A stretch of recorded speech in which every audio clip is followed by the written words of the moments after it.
chat, just in case. Oh, I should probably pull up a chat And too. then actually figure out where the transcription videos are. What do I actually need for it? I should just download the whole video. What am I doing? I don't need to download it. I have it on network storage. You need to tell me this every week, so I stop going into my own Google Drive and re-downloading things that I have on my freaking network storage. Brain. I'm going to blame it on the COVID. Alleged COVID. Alleged. Hi. There we go. Because I don't even remember what we need for tonight, so I'm just going to have the folder open, and then we will go as we need to go. That sounds good It's a to good me. plan. We are now live. And look, I can play the I'm game now waiting too. for Twitch to load. Very Because excellent. it will not do that. I don't think I've ever worn these glasses on stream, and I don't know if the lighting lets you tell, but they are both purple and green at the same time. That is very good. They're like awesome High quality. Zenny glasses. Nice. Definitely need to re-up on some of those. These are on their... They're not on their last legs, but they are wicked old. Yeah. That's very Boston of So, you. before we go to the Magitech Factory, everybody, first, hi after Nacthagum. Hope everybody enjoyed the conference. And Yeah. second, we are with our awesome friend Matthew Valente, who has remastered now all... You can see him at the bottom of the window here. He has remastered all 3 of the Super Nintendo Final Fantasy soundtracks now. And we have just been a huge online fan of his ever since we caught wind of him doing FF4, 2 years ago now? Something like that? It was a while, right? I think it's been 5 years, to be honest. Thank you. Wow. Probably. Man. so much. Yeah. Yeah. So nice to meet. But Yeah, it's really I didn't nice know to meet you face to... Yeah. Phase 2 Skype, virtual Skype. face, that's right. Yeah. I know that both Julianne and I, at least, have made pretty extensive use of that work in our classrooms. So, Oh, really? thanks from both of us for creating just an awesome reference. Yeah. Yeah. Thank you for for using it. I didn't even know that. That's really cool. It's been really good for me to be able to talk about, like, the way the Super Nintendo has a recognizable sound. And one of the ways we understand that is that it's all compressed, right? And I knew that at a technical level before, but your work with these 3 games has really made it audible for people who don't speak music technology. Because I can say, like, this is what it would sound like if the Super Nintendo wasn't up to its business, right? Yep. And it's So been really cool. great. All right. There it is. All right, I found the right video. All right, I am queued up for all the things. All right, I'm gonna let this track play for just a moment because I think is this new for us, Dana? Vector's town theme. No, but we promised we'd talk about it now. Okay. How did the internet fucking die? Oh no, okay, back. Sorry, bye. You're good. Yeah, remember Yes. because it has that like That noise! lion's roar goodness. Yeah. Is Ooh. it man? Is it machine? Some Big quick theme. sprite work comments. The browns are just a little darker, and the reds are just a little lighter for the Empire soldiers here. There's just a tiny bit more contrast than the original, and the red Imperial guy looks more like a Star Wars character now, in a good way. Oh yeah. Right, like those Really Imperial guards that like Yeah. Rey slices up in Episode 8, the one good scene of that movie. He looks like that. I love the saucy little staccato in the strings there. Like, all right, it's more pronounced to me than in the original. To me, it's like a tenuto, right? Ya ba ba ba ba. right. Yeah. Yeah. More marked. I just like that noise. Yeah. And that noise, that bell was good. Oh, there it is again. Getting out of bed. Yeah. So do we want to do the Emperor Gestalt really quick before we do the best track? What is the best track? Magitech Factory. Magitech Factory. obviously. Oh, yes. Let me stand up here before we go in, and we'll do it here. And in fact, we can do this, and then I'll play the other one. We'll do those back to back before you can go in. Okay, so how about I mute here? So the stream should be muted for everybody now, and I'll pop over to the other scene where I will share your stuff, Dana. So if you want to start sharing something on the Discord, I should be able to attend to that shortly. Everybody give me a moment here. Yep. The whole gang. Yeah, so these We are are my, mostly here. Oh, we're invisible. These are my transcriptions. This is my invisible voice. Right, hold on. Desktop capture. Discord is what we need. And I'll just cut off the side here that shows everybody. Cut off the bottom, maybe.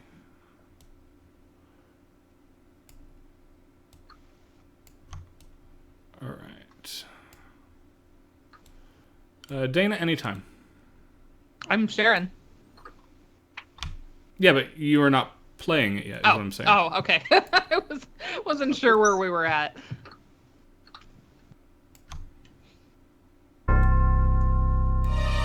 This one, I think the instrumentation was more straightforward than many. We have this chromatic descent. Yeah, there's not really a debate to be had here in my mind about what instruments these are supposed to be. We get like minor. Except that minor vibrato.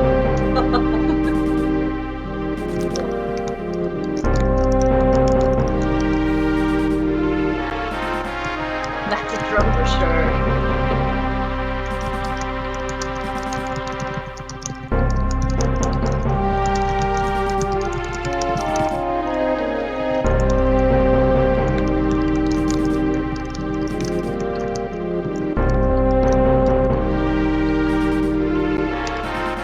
So can I just admit that I actually haven't listened to the Pixel Remaster remixes that much? No, that's This fine. is our first time hearing most of them. We haven't been listening ahead for the most part. Yeah, I don't know what the rest of it sounds like. Yeah, at all. this is going to be a new reaction for me as well, so we're all just excited to experience it.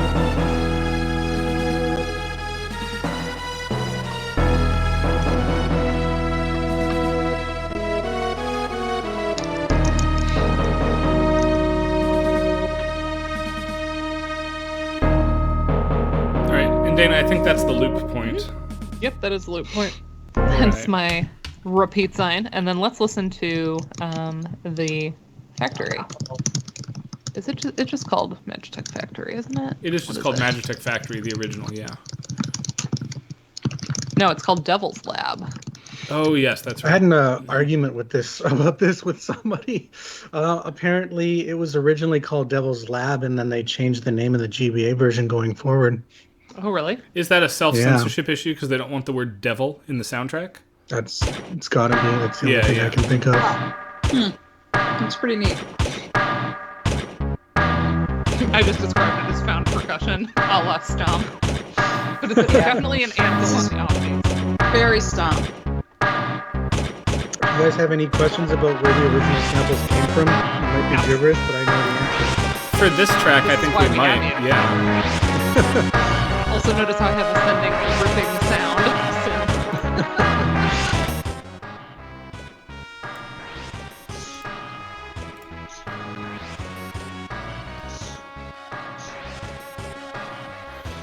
Because all of these sounds come from some sort of synthesizer, right? I would love to know where the found percussion stuff comes from.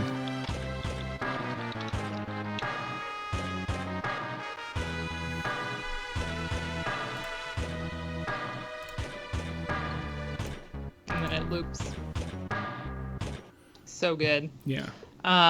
Yeah, that's always been one of my favorite tracks, and I would love to hear about the samples. Please enlighten us. Say all the gibberish.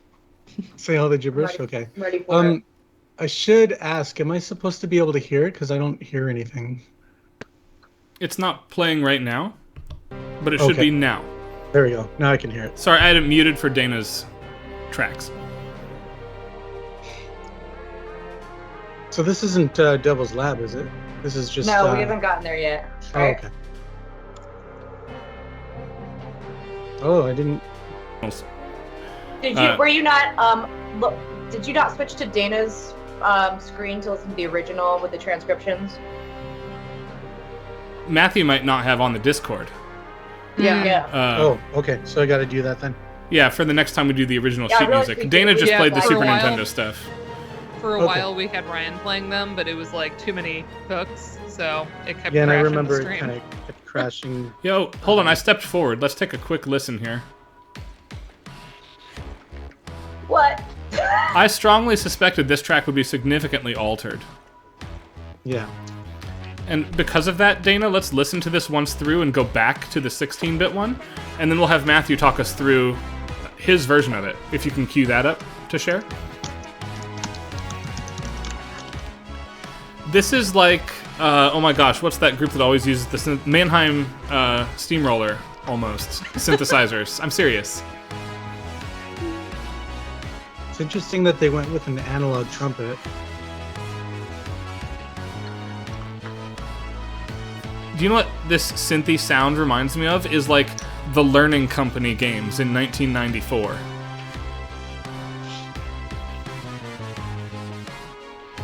That big, extra fat synthy sound.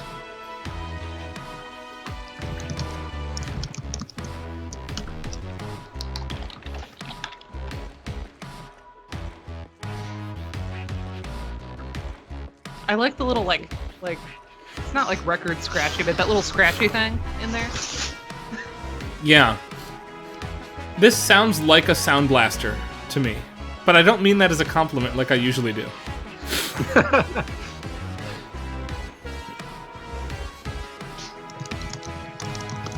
Yeah, it's definitely an analog synthesizer for the lead. Yeah.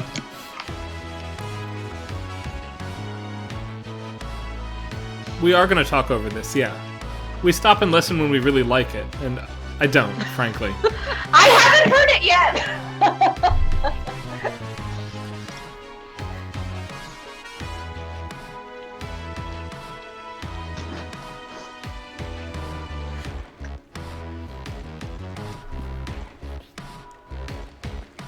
I don't think the percussion's as pronounced as the original was. I know. To its detriment. Yes, I agree with that. Yeah. Yep. And the analog synth on the melody is weird for me. Like, it changes the spirit of the track a lot. Do we want to go back to the other one really quick? Yes, let's please. Can you play, actually, Matthew's version of the remastered soundtrack? Yes, I need to share a different thing then. Yes, that's fine. So we'll flip over. Okay. We'll flip to Dana's. Share. I should probably yeah. Let's do that. All right. Scrolling. There it is. Double slab. All right. Got it? For me? Yes. So we're going to cut Okay. scenes here. Oh. There we go. And now the stream should be hearing Matthew's work when you hit go. Okay. Ooh. Oh, it's just so good.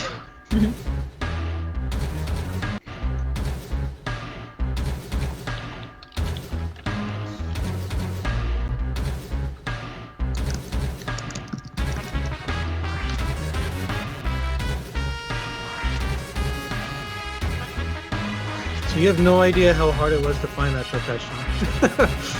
I went through like 7 or 8 different libraries just to find them. Yeah, like how do you? I'd love to know more about your process. It's basically a term I call sample hunting. I basically isolate the sound and then I just go through every library that was released before Final Fantasy VI was released. And just play the sounds, and if they sound similar to me and if they're close enough, then I might use them, but a lot of the time I'll try to check the spectral frequencies and make sure everything matches. It's basically like you mentioned before, the Super Nintendo compression kind of makes everything a little bit more dull, so it's hard to hear every now and then, but sometimes there's something about the sound that has a specific character that you can just say, like this is the original sound that was recorded. So you could do a comparison of the spectral frequencies, which is really interesting, instead of just listening. Yeah, like a lot of the samples will have specific harmonic frequencies that Right. you can just tell is the same thing. But if you do want to confirm it, the spectral frequency is what a lot of people who do what I do do to confirm things, like if they suspect that it's the same sound, especially since there's so many sounds that sound very similar to each other. Right. Yeah. It's worth a note, especially on that type of percussion track. You can't trust your ear alone to get that particular job done. Yeah. Hi, Darth Plagueis. I can't tell you how satisfying it is when you're like just randomly going through sounds and then you're like, wait a second. Then you go back and then you hear that clang sound from the Fairlight CMI3 when you're like, I didn't think it could come from there, but there it is right there. Interesting. Right. That's that clang sound. I'm going to start making our way through this area for what it's worth. Yeah, that's so cool. Yeah, it's just like painstaking work. How long would you estimate it took for that particular track? Because I imagine it varies widely depending on the track.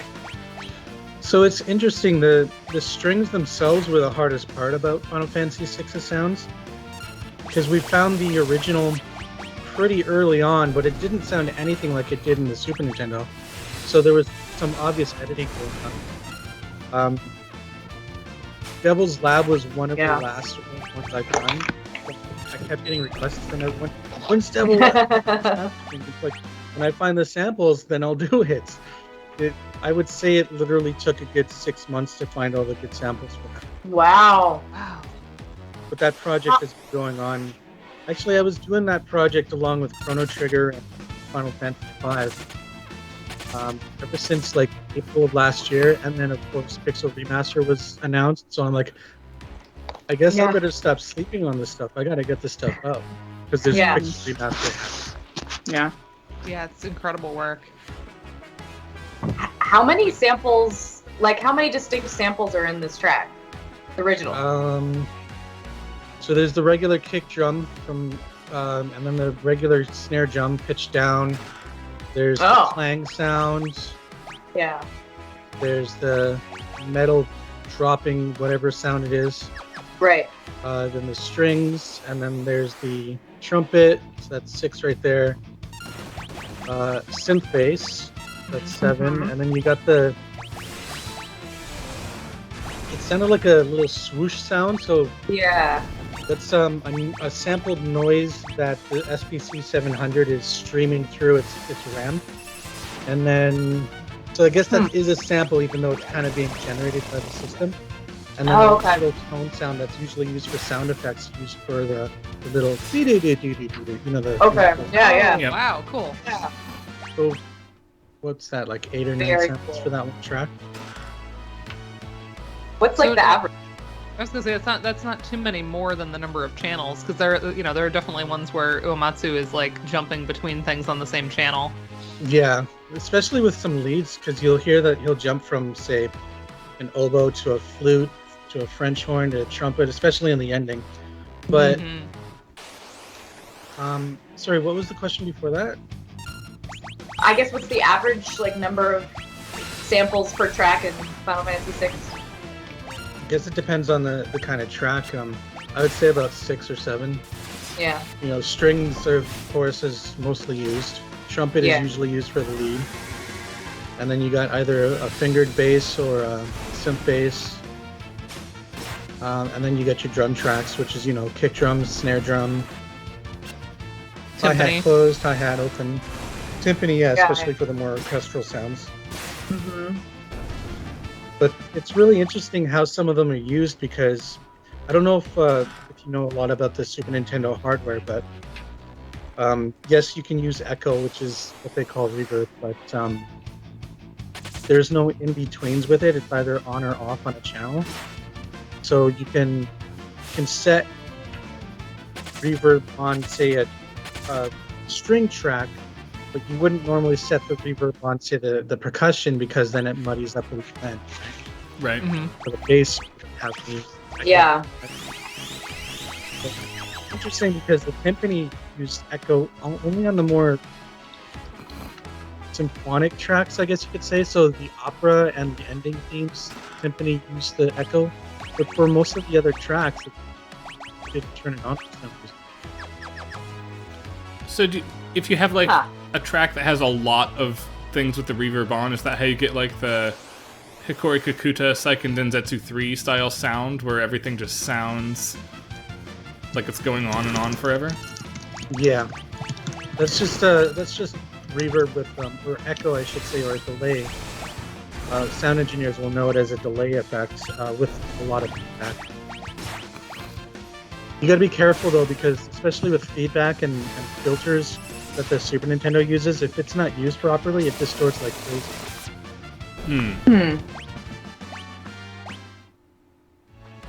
This is awesome. Okay, we're gonna go up. I feel like the other percussion that tends to get echo, and correct me if I'm wrong, but the tubular bells seem like they are always meant to be. Yeah. Yeah, because I mean, so, it gives it that like fateful. Oh no. Yeah. Ding. Dang. Ding of doom. Dink. The ding of fate. Yeah, exactly. Fate dinging at the door. I have a Whoa, question. what did they do to that? Matthew. Yeah, we're basically here to grill you, Matthew. So, welcome to the stream. Ask me any You question. You can like not answer, which is fine. But I'm curious about like SBC files that are like ripped and like put on the internet, and then we download them and look at like how they're sort of laid out channel by channel. Are those pretty accurate? Are they ever inaccurate? Well, I guess it depends on the player you're playing back from. There's some inaccurate SBC players, especially early on when I don't know if anybody used to use Winamp back in the day, but Winamp had a pretty popular one called, what was it called? SPC amp, I think, or SNES amp or something. Anyway, that's this very popular SPC player, but not very accurate in terms of emulation. But the notation and everything like that, it's accurate because it has to be played back. And it's essentially like the emulation is playing back playing on the Nintendo. If you played back from a regular Super Nintendo, compared it to a player, for the most part, you probably wouldn't hear a difference. They sound the same to me. And honestly, it's really nice because I know like our colleague Kevin Burke has done some work on NSF files and how he's found some different sources of rips that are vastly different, versus the ones that like a lot of us just go to Zopar, right? But domain. Yeah. he had I can't remember the name. There's another repository that Kevin likes to compare against. And it always makes me a little. It always makes me, it always makes me a little nervous that I'm like, oh no, I'm not gonna mod our hardware because we do have a lot of the originals. So mostly I am just comparing to the, I can't go channel by channel on the original games here at home because I'm not gonna mod our NES to do that. But yeah, no, Yeah. and you can't. But I really do just that compare on it hardware against. anyway. So right. but to answer the question, basically, the channel structure is going to be exactly the same. So if it's coming out of SPC channel 1, then it's not going to change at all. Like if you're hearing something, then it's normal. The only time it would be different is if the SPC player messes something up. But it's nowadays it's really rare. What do you all use for players for SPC files? Let's see. What do I use? I use Overload audio. is a big one. Overload. Yeah, that's my main one. Yeah, I think the APUs in those are pretty accurate. Yeah. Right now, It's nowadays, either I use, Fubar like, the Japanese 2000 players. or it's Winamp's Chip Amp by Overclocked Remix for me, depending on how immediate I need access to it. I've been using Plug's ChipSynth SFC for it because it's like I was part of the beta testing team and we made sure that thing played back like perfectly. So Oh, nice. What's it called? Is trust it- me, I broke it big time. It's ChipSynth SFC, but it's a It's a VST for music making for Super Nintendo music. That sounds Nice. That sounds like something I need on my computer right now. I can put it right next to Family Tracker in my bar at the bottom, and they can be friends. Most of the presets that you'll see in it stuff. Basically, I made a few skins, and it was pretty fun. Nice. Awesome. You can tell, like, I'm hugely passionate about Super Nintendo music. I keep, like, 2022, and I'm 41 years old, and I'm still listening to the game music. So what can I say? Mm-hmm. I mean, we're all right there. I mean, I often tell the story of, my brother is 5 years older than me, and so he's the one that brought home all the systems, and I had my little Walkman, and I recorded music out of this game onto my I would shut up, and I would, like, get to a spot where I wasn't going to get attacked, and then I would just hold the Walkman up to the TV speaker and record the music. And that was my first, like, soundtrack to this game. Yeah. Was Nice. just me recording a couple loops of each track and listening back to them. So I think it's no surprise I ended up in Ludomusicology. Why did I just hear Kepka? Oh, there he is. Yeah, that sound effect is pretty much, as far as I can tell, as It's close to recorded on unchanged Super as Nintendo. the Pixel Yeah. Remaster will get. I'm just glad they Smart. didn't use the PS1 version because that was atrocious. Yeah. Ooh, I don't remember that one. It's kind of sacrilegious. So, just to get a Well, I little gotta listen bit to it. technical on how his laugh works, it's got Yeah. 2 SPC tracks. The Mhm. first track is a silenced noise sample that you silence so you can't hear it, but it's still affecting pitch modulating the channel 2, Oh. which is a tone that goes wee wee wee wee wee wee wee. But the noise is what makes it crackle. Oh. That's so cool. And the That's same really thing is interesting. kinda used.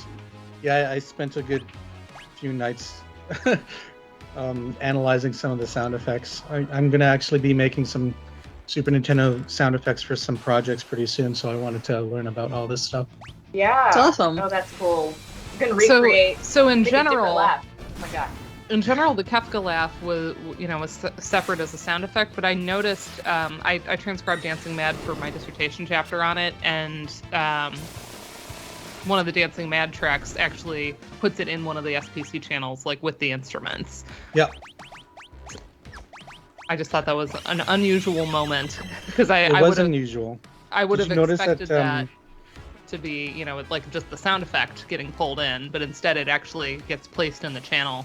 Yeah. Did you notice it was at a part where the song has less instruments in it? Yeah. Because it requires 2 channels to work. Yeah. Uh-huh. Interesting. No, and see, I wouldn't have ever caught that in my transcription because, as you said, the one of them is silenced. Yeah.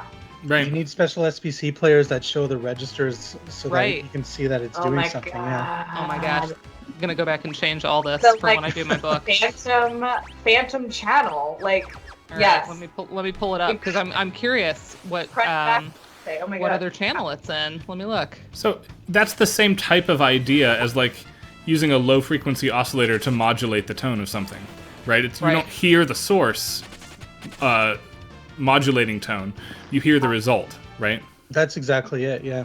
Plus, if I just realized, like, I could probably share my screen and show you ChipSynth SFC and how it works. I mean, later on, not right now, but That would be awesome. I'll just get it loaded up. If you're, And if it broke my sound. Oh no. you're... Man, Oh, that's no. the I way wonder if I in can audio stop land, it. isn't it? Yes. Oh, I got it back. Must have this It was just Discord stopped working because ChipSynth crashed. Oh, Discord. Oh, Yeah, no. audio. Matthew, I'm in the Okay, same so- boat most of the time. I use Voice Meter Potato to, like, route all of the audio to all the places it needs to go to make this stream happen. And if you touch that setup in the slightest, like, the tears. It breaks. It all goes. Yeah. Voice meter potato. It's a good name. I should Yeah, actually those- have, like, a hardware mixer, but I don't. I'm poor. So I do it all in Yeah, but software. that's a lot of cables, and you gotta Come on, set Michigan it up. State. I was gonna say Michigan State can't just buy that for you. Hook 'em up. Hook 'em up. Okay, so I have my Dancing Mad 5 pulled up. Obviously, we are nowhere near that. We won't listen to it. We don't want to ruin the surprise. But when I transcribed it, the audible part of Kefka's laugh was in SPC2, so I'm going to guess that the silenced one was SPC1, which is resting at that point. Yeah. Anthony Because Dennis I Music, can't- Voice I can't Meter see Banana is the Uematsu, pared down like, version. splitting them. But yes, that program. To me, in general, I think Uematsu's pretty organized with the way he lays out the instrument division and the chips. So I think I'm going to guess that it would have to be an SPC1, because otherwise the only other options are 5, 7, and 8. And those are all like separated from 2. So Well, that's another thing is when I was remixing Dancing Mad, I couldn't find the laugh. I'm like, wait a sec, shouldn't it be on like channel 7 or 8 where most of the sound effects go?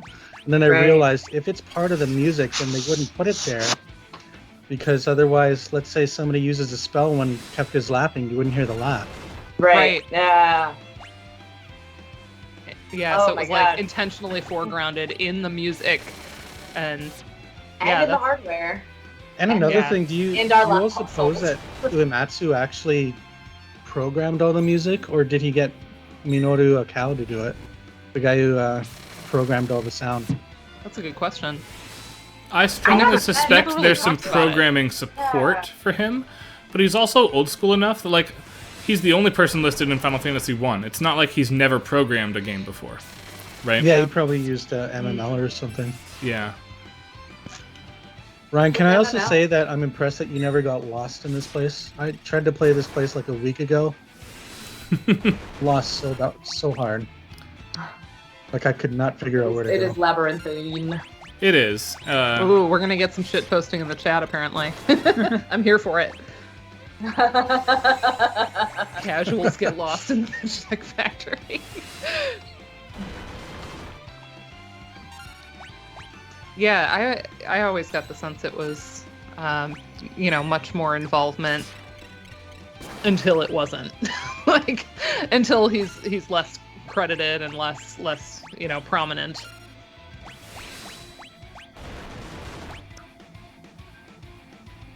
This game is big enough that having a team of people helping with the sound programming makes sense. Compared to like Final Fantasy 1, it probably is all him. Right? Mhm.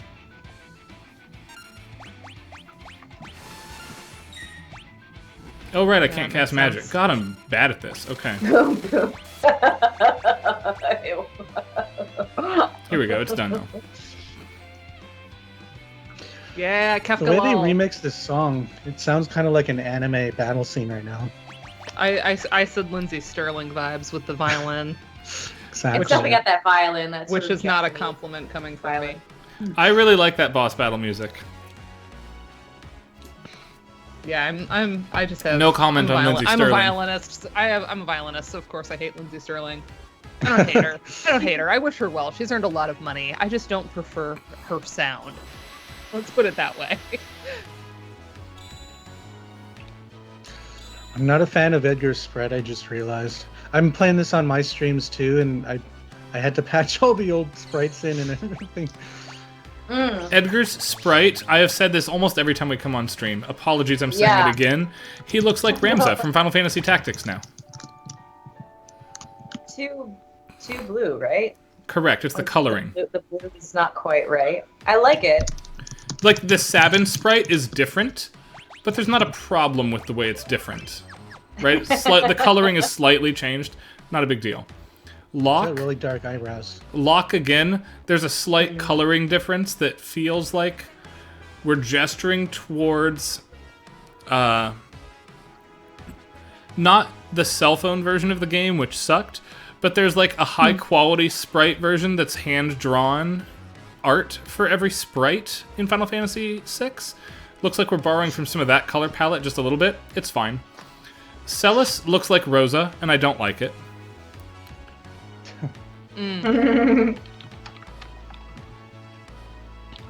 The side view, not so much, and this view's fine. But when she faces to the south, it's really hard to not see Rosa because of the subtle changes to the coloring. Wait, can you show that again? Just go south with... Yes, I'm happy to. Celeste? Hold on.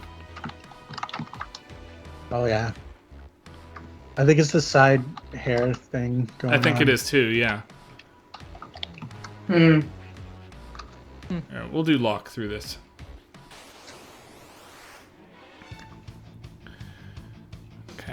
Oh, I forgot to assign Ifrit and Shiva. Shiva. I'm gonna do that very quickly. Hey, we actually agreed on. Like I always said, Ifrit, but it's Ifrit. It is Apparently, definitely according Ifrit. to voice I used to acting. say- I used to say Ifrit, so You were closer, I think. I kind of split yeah. the difference. Yeah, I always said Ifrit as well. I was very Ifrit. And I still say it like that. Ifrit, whatever. And Shiva. Hmm. But that seems to be, not as ambiguous. So, how do you all feel about the general feeling of Pixel Remaster? Like, just to give an example, my personal opinion on it is I feel like it's not very polished. So my take will differ wildly depending on if we're talking about 6 or the others, because I think they vary wildly in quality. I think that, for instance, Final Fantasies 2 and 3 are out of this world excellent all around. Especially 3, very clearly the best English port of the game. I do realize your options are slimmer there as well. 2, where you actually have legitimate choice in English version of the game. This is the best balance between the hardcore rules of the NES game, which are really stifling today, and vulnerable to a lot of exploits as well. I really like what they do with the music there as well. Hey. When we get to the Super Nintendo trilogy, my opinion starts to go down just a little bit. In part because Final Fantasy IV, we have the best looking dreamboat gorgeous version of that game on the PSP, visually. Yeah, you can't really go wrong with that.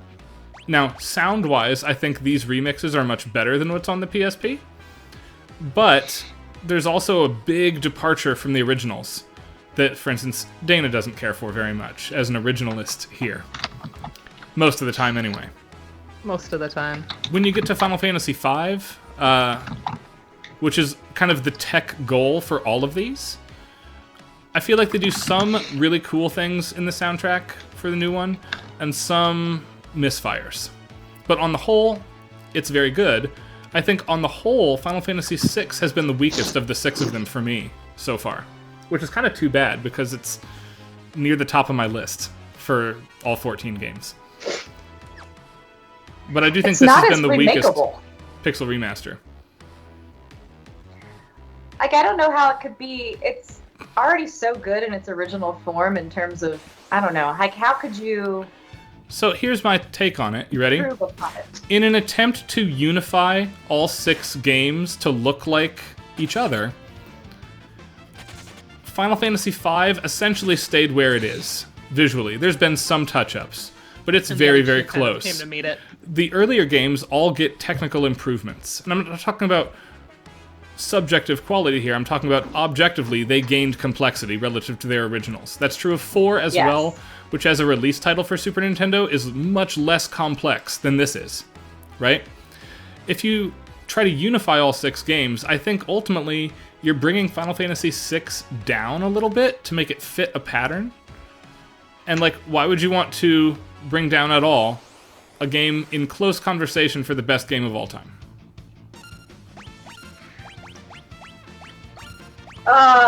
So you do think the unification idea is more of like an aspect of the fact that these were all kind of supposed to be released as one, and the same team worked on it, like the same. They're reusing a lot of similar assets and as much as possible, or do you think it was like a real like conceptual thing of like really trying to make these cohere?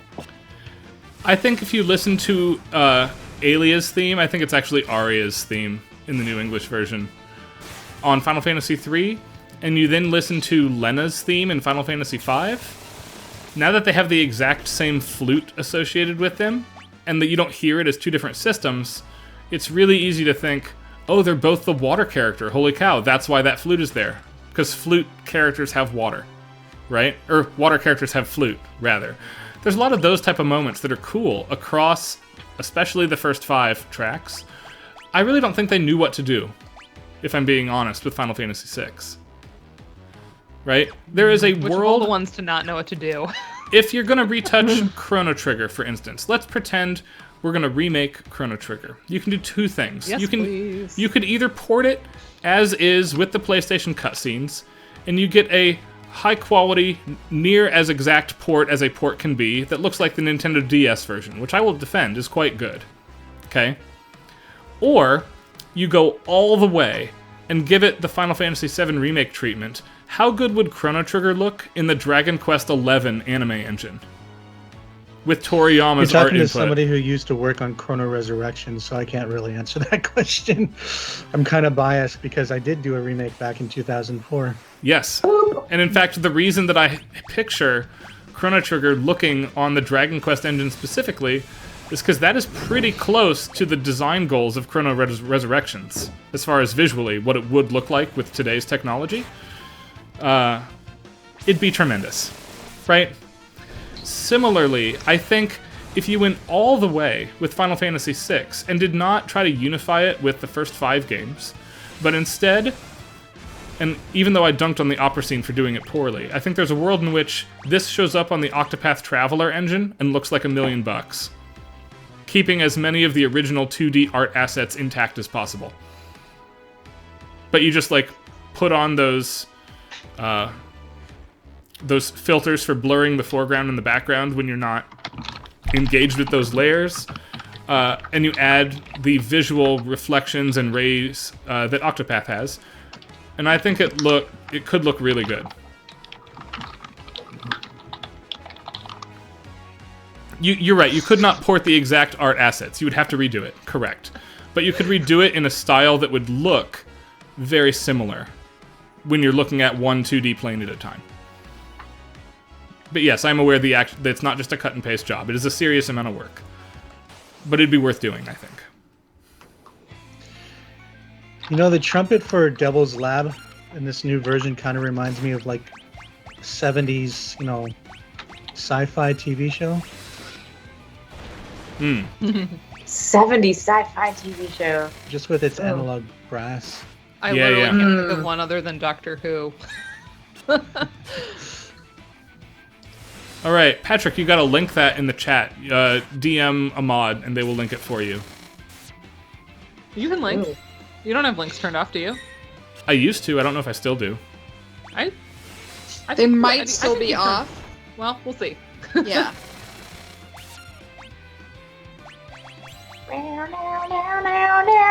Aw, Andrew, that's nice. But also, I have like fun glitter eyeshadow on. Yeah, so. if you were able to link something last week, Oh, I last didn't week, see then you that. can still link.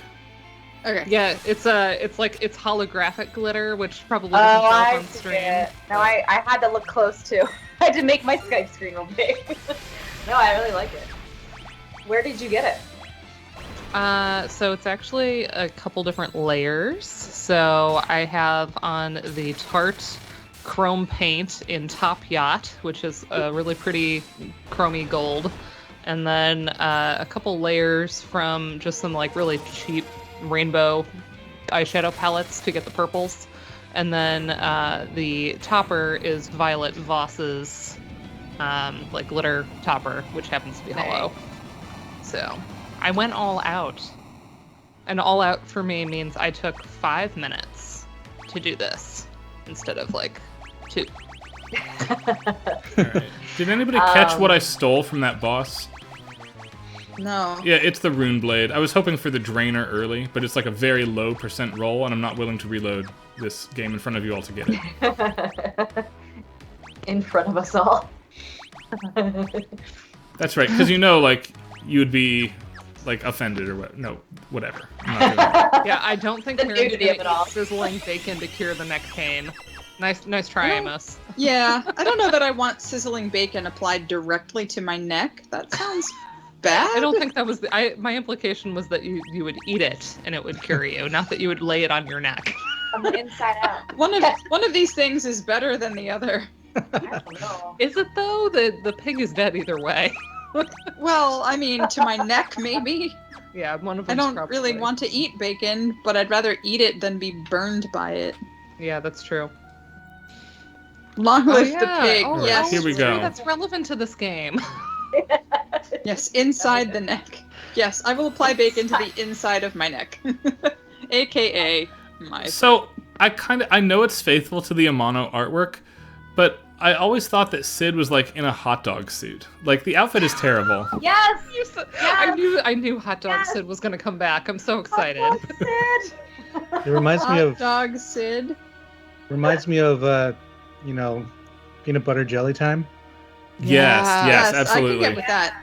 As Darth Plagueis was sort of saying, the banana. Yeah, I don't understand where does hot dog come in on this yellow creature? Because it's got the long hood, so that's Okay, but yeah, I would go with plus banana the red, over the hot red dog. and the yellow. The red 100%. is what gives it Yeah. the hot dog. This song stopped It's using just the so oboe. covered in mustard. The piece just of This the- song rolled did the stop hot using dog the in oboe. mustard. Let's listen for just a second. I'll turn it up. Oops. We could look at this track, but I figured we'd wait till we go to actual Esperland. Yeah. We'll just listen here.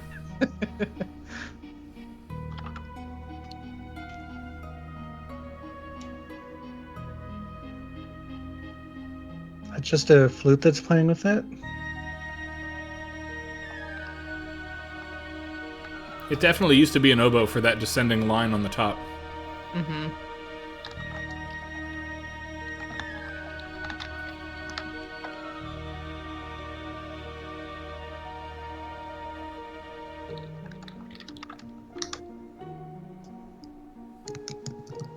I love this like pits moment though. This is beautiful. It is, yeah.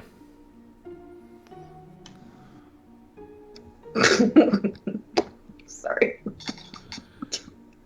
So You lost Julianne. if you look up collections of the worst commercials ever made, I will connect. This is relevant. One of them is Wait, from that is an Collinsville, oboe. Illinois, very near my hometown. And it was from this liquor store called Dirt Cheap, whose mascot was a man in a chicken suit who would say, "Cheap, cheap, fun, fun," as he danced around all this booze. Wow. And Sid's outfit, like, could almost get there if you'd put the red rooster crow on top of the head. So it's a very specific reference for you, just like the pig / fallen woman for Julianne. Yes. I hope we get that sprite tonight so we can point We this do out get the for oboe Matthew. here, by the way, I'll point out. It's not like it's gone from the Pixel remaster entirely. It just Yeah, leaves it us when just- the high yeah. part comes in. Hmm. I think maybe we were listening to it on a second loop or something, and the oboe just doesn't play on the second loop. I think that potentially is the case, yeah. We had a request, Matthew, to quickly retell the Kefka's laugh situation from someone who Did you- only caught the end of it. Did you want me to actually show you how it's done? That would be cool. Yeah, let's do that, actually, because Yeah. I need to pause and save and do healing, and there's, like, no music in the next area anyway. So, yes, why don't you share a screen, and I will do that part behind the scenes here, as soon as we get Okay. saved from this here. Eat this cookie. Let's wait for the cutscene to end, I guess. Yeah.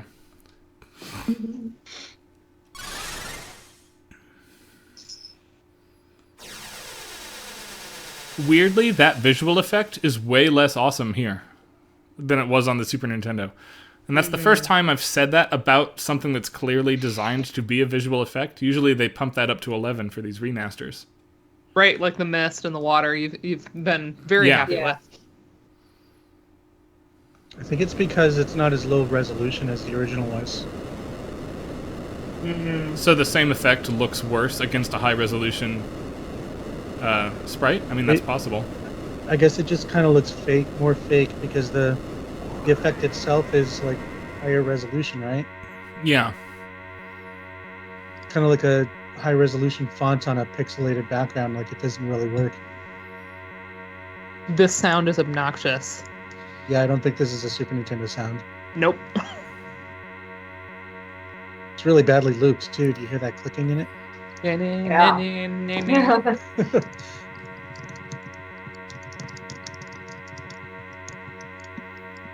Patrick, it also do wonder flashed why. 2 extra colors on the Super Nintendo. It's not just the blend layers, though you are correct that that is an issue as well. I wonder why they chose some sound effects not to come from the original. Like why they replaced certain ones. Yeah, that's a good question that I don't know the answer to. All right, why don't we take a short break here and have you share a screen, Matthew, and I will go over to our break scene and put that in. And you can talk us through how that works for Kefka's Laugh. Sure. I'll just share. I'm so excited.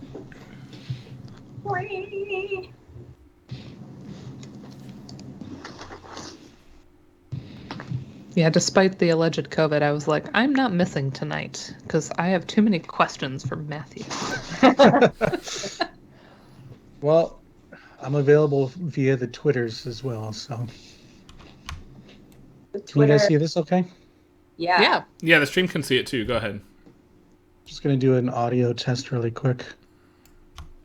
So we're looking for Kefka's Laugh.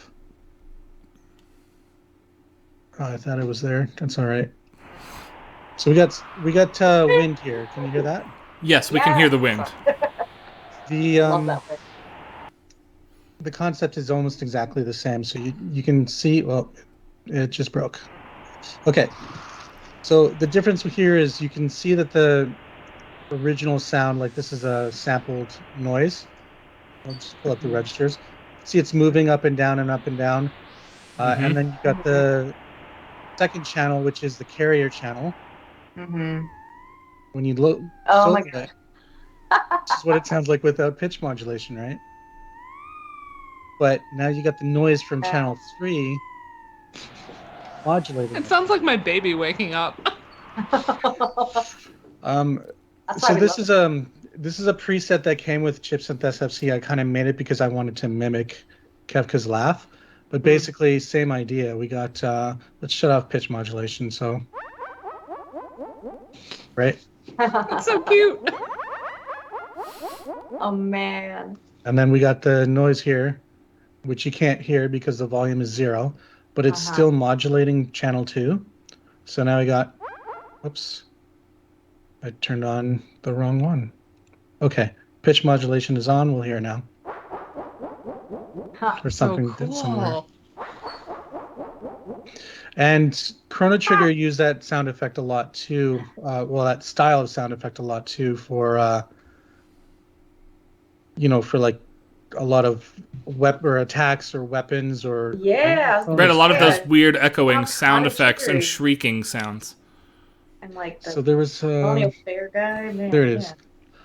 So I visited a cat cafe in Vancouver, and I'm like, I'm gonna make a preset of this because I liked Chrono's cat so much. But Mm. Oh. it's basically the same idea, and it just randomly like modulates based on what's coming from channel 1. Nice. But you can see it's like Cat goals.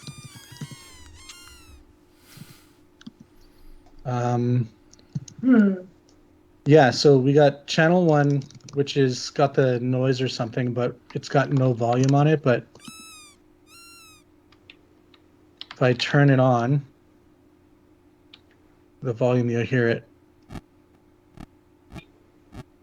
And that slight little effect is modulating the cat. Yeah. You can hear it right at the start. Yeah, that's It gives awesome. it a little rip. Yeah. Yeah. And that's kind of the same thing. If you ever wondered how Lavos' scream works, that's exactly how it works. Oh, yeah. Actually, I can show that really quick too. Yeah, go for it. Because we're gonna cut over to Chrono Cross right at the end of this because it released today. So we're gonna look at the that's opening right. again. Oh. So Chrono, where is it? Lavos scream. Yeah. Right in front of my face that I can't see. There it is. Oh yeah. See what happens? Mm-hmm. It's just it's a modulating choir sample. And it goes nuts because of whatever's in channel 1.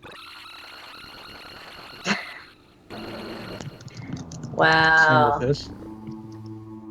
That is so cool. Wow. Wow. Wow. Wow. My God. This one doesn't have it. Terrifying.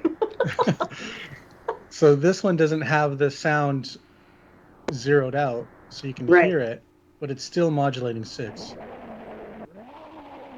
Oh. No. Oh my gosh. Jeez. Right? It's crazy how they how do they even figure most of this stuff out? They must Wow. stop.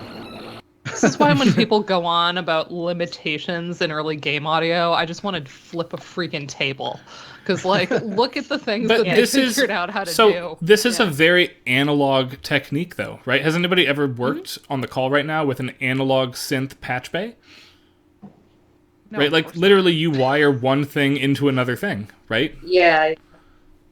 Boop bop. It's pitch modulation. It is frequency modulation. It's FM, right? Yeah, It's yeah. the basis of how sound is created for like the old synthesizers, DX7, the YM2612.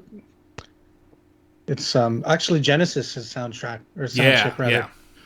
But all those the 6 channels have 4 operators, and you got them modulating themselves. That's how it creates its own sounds. Like And as much as we focus, in part because the 4 of us are just better trained in that sphere, on traditional musical notation, this type of idea had been around by the time it's used in Chrono Trigger and Final Fantasy VI. It'd been around for 50 years, right? Like, there were people who knew this in the 40s. yeah. They just did it all analog. Hold on, Do I go use back it in here. this one too? Yes. So, I don't know if you know this song. This is a Final Fantasy II song. Yeah, Yeah. it's one of the boss fights.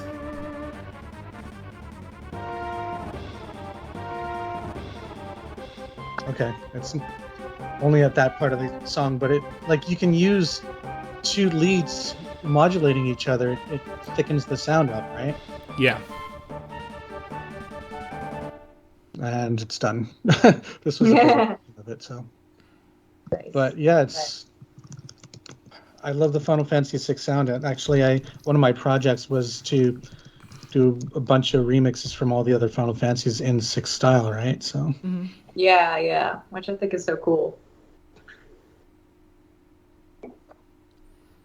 Yeah, and you've done a number of things also in the Final Fantasy IV style as well. If you go grab the FF4 Those are great. soundtrack, there's a bunch of remixes added to the end of that album for Matthew's work.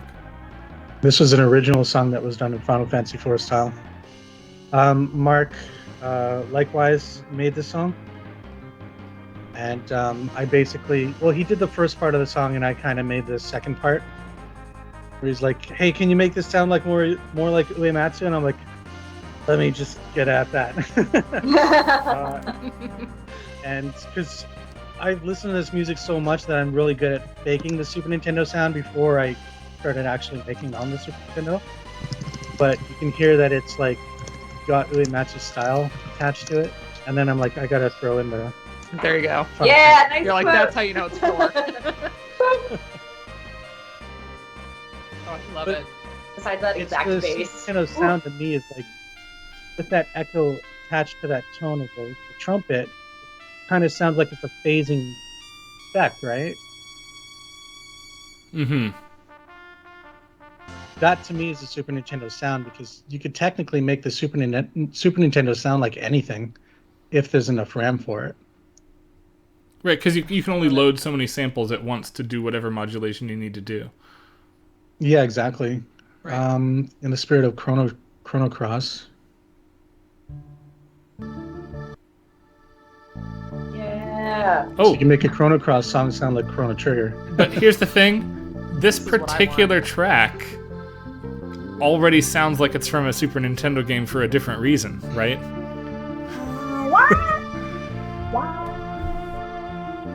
Because this is one of Yeah, those that's that true. actually is an Oh. original to Radical Dreamers.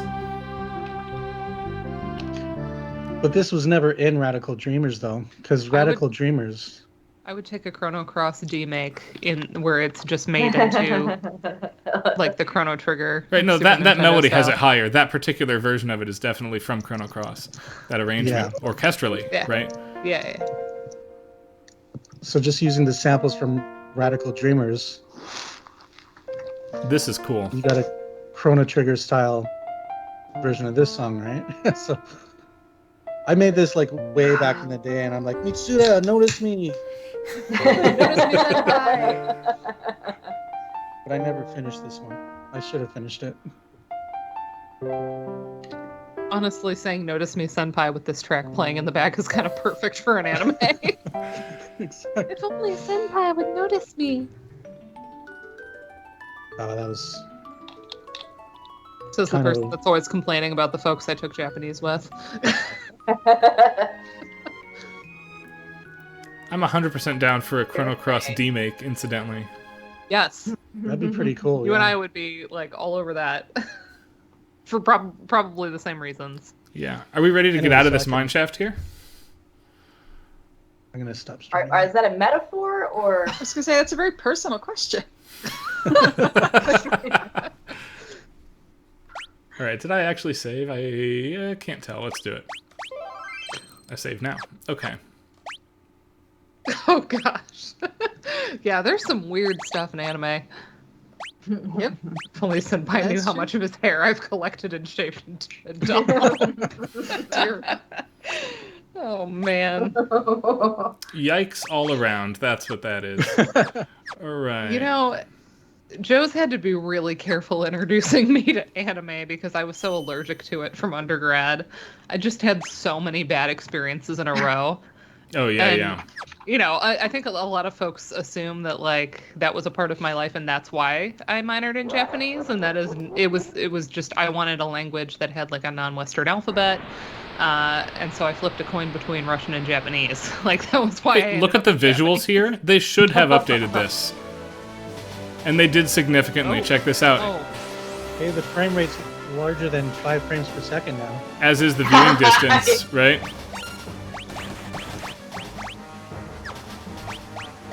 this feels come on. slower to me than the original, but I think I remember us comparing it, and it actually wasn't. It wasn't like demonstrably slower. It just feels Yeah. slower. It feels more expansive. I think it's heavier, bigger. Yeah. Heavier sound. I will admit the visual look of like this mode 7-ish sequence here looked legitimately terrible on the Super Nintendo game. It's the only sequence where the visuals just could not render the vision of what they wanted. This is an excellent touch-up.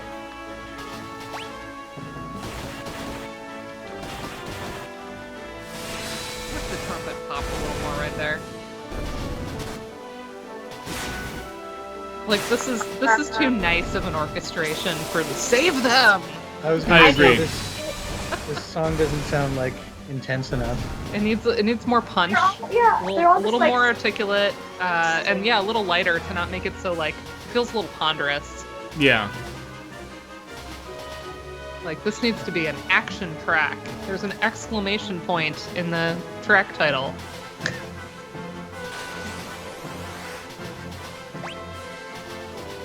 Standing on the edge of my trapper keeper. Yeah. I mean, it's a lovely arrangement for like a Distant Worlds concert, you know? Yeah. I like this. ooh. Oh, they dug into that. Oh, That nice. Terrace theme reference That's is really new. nice, isn't it? Yeah. Yeah. But I absolutely agree Oh. with Dana that it opened up as if we were sitting in a concert hall, not racing down a mineshaft for our lives like it's the Temple of Doom. Mhm. Oh, Temple of Doom. Kind of miss that you can't really hear the snares. Yeah. Oh yeah, they're really soft. The minecart recurring sound effect is added more here, and that helps a little bit. It sounds like the train track from. I guess it is a train track, but it sounds like the Phantom Train. It is. I think it's the exact same one. I can tell you how that sounds made too, by the way. Low pitched That- hi-hat close samples. Oh, was it a hi-hat sample? Hi-hat makes close sense. Sample and mixed with a noise sample. Yeah. It was actually spread out. That one, I mean, unless there were silent channels in that one too. That one was spread over 4 channels that I could see, Yeah. and they all had like slightly different tones to them, and then blended they created. I have to a new point one. out, absolutely perfect timing to learn the Fire Dance Blitz, the fight before this boss. I'm doing well Yes. this playthrough. Yeah, Phantom Train was actually a little bit of a pain because the track sound, like rhythmically to notate it, was a disaster. So I didn't feel like trying to count frames and like get really, really exact. So I just kind of approximated. I was like, well, there's 8 runs of it before it tapers out of the I was tracks. gonna ask, do you solo the channels to transcribe it, or do you rip the music from BGM Trans? Yeah, I never rip. I always just transcribe by ear, channel by channel. Because the Phantom Train music does not rip. I had to remake that by ear, so I was wondering if you had to do the same. Yeah, I mean, I always just do them by ear. Even though there are a lot of fan transcriptions on the internet and stuff, I find that, the process of doing it myself, I'm usually looking for different things than the folks that are doing those riffs. Yeah. Those transcriptions, a lot of them are doing them to kind of like play like on piano or, so they do it more like a lead sheet or whatever. But I like to do it channel by channel because I'm always interested in like when Uematsu is flipping from like a flute to a trumpet or what. I like seeing how he's allocating the channel, so I do it channel by channel. And then I don't like some other people put it in like orchestral score format. Whereas I like to just see how things are allocated. So I always do it myself. I noticed a lot of people don't like treat the songs as accurate as they should as well. At least that's one of the reasons why I got into like remaking this music back in the 90s. Because every MIDI file that I used to download was never as accurate as I ever wanted it to be. So I'm like, I can just do this up. Yeah. And I'm not saying I was super accurate back then, but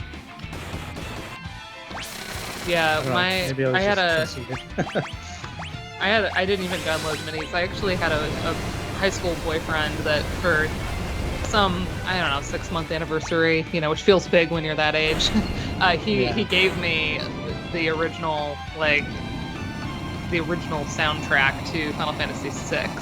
So it was all 3 discs, and I don't remember, it was some like bootleg he'd gotten from Japan and then ripped for me. And I was like, I prized that.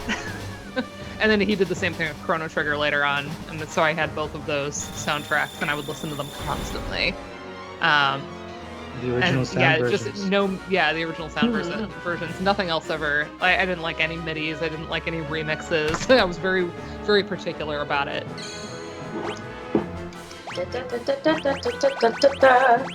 To Anthony Dennis, yes, I can go channel by channel in like an audio overload. And then sometimes depending on what it is, because audio overload doesn't let you like jump to a certain point in the track, you can't really scrub. So I will often export individual channels as like a WAV file, and then I can open that in Audacity, and then sometimes just get to the spot where I'm like, wait, what was that arpeggio? If I'm really struggling, there are some like sweep moments where I want to go really accurate and get all the notes in a sweep. I will slow it down without altering pitch. So the change tempo set in Audacity. So it just depends what I'm doing. Most of the time, I've just done it a lot, so I'm not like the fastest at it. I think transcribing is slow no matter what, but I'm faster at it than a lot of people, I imagine, because I do it a lot and I like it. But yeah, when things are really, really touchy, sometimes I'm having to slow it down like a ridiculous amount. To answer the question in the chat, the mobile versions of Final Fantasy 1 and 2 are top tier excellent. The mobile version of 4 is the weirdo 3D version that's kind of like not even the same game really at that point. And then the mobile versions of 5 and 6 are no longer available. They are so bad. They're terrible.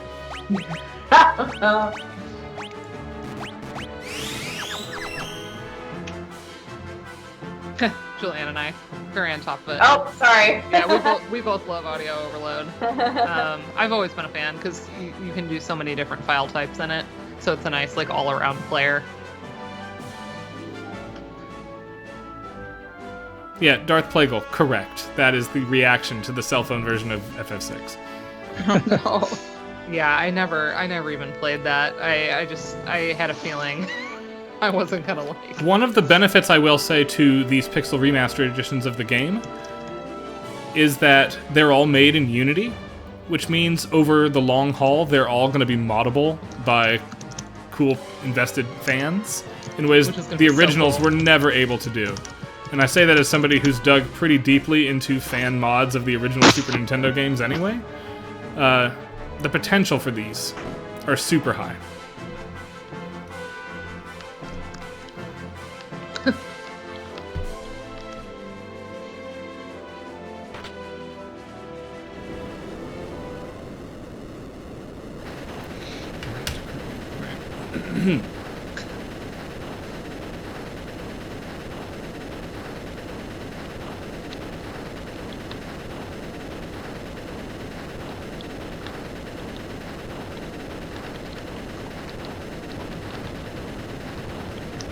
I always loved this when the sky starts getting dark in the original.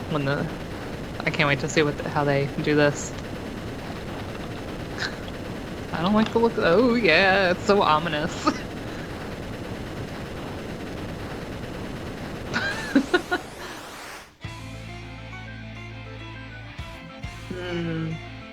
Evil cranes.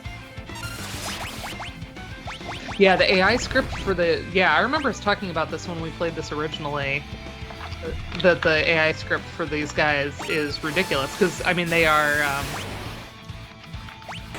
they're completely different between the two arms, although Ryan's just gonna wreck them. Wreck it. Sorry. Wreck it, Ryan here. But yeah, these guys can be really hard after you've already had a pretty punishing run getting out of the factory. If you have not saved your Thunder Rod to simplify this fight, it can kill you. Absolutely. Yeah, it's awful. My city and rabbit. At this point, the fight is pretty easy if you can just deal with one of them. Right. But otherwise, you're getting like really pummeled on both sides. And it's they reflect things too. I forgot. I'm gonna kill myself. This is the first fight that you have to fight against people who use magic, where you haven't had Celis to absorb it all if you knew what you were doing. Right. That's what we needed. Yeah. So each arm or each crane has two different coroutines. Yep. Frustrating. As long as you like eliminate the crane on the right with the Thunder Rod, though. It's not so bad. Yeah, as you just proved. All right, new theme here for us, which I'm really excited about. I want this to sound like a luxury cruise liner. And it does.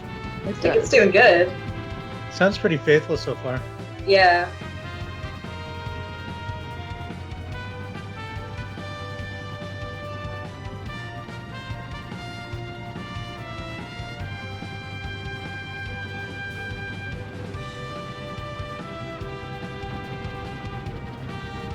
Patrick, the one exception to that is in Final Fantasy III, where he gives it to you for free, and then makes you break it because he hates you. What is that?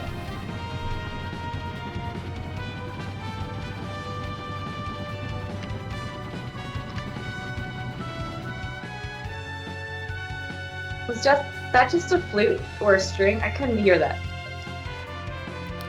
I'm not going to touch the dialogue box because if I do, this music will go away. So let's wait one moment here.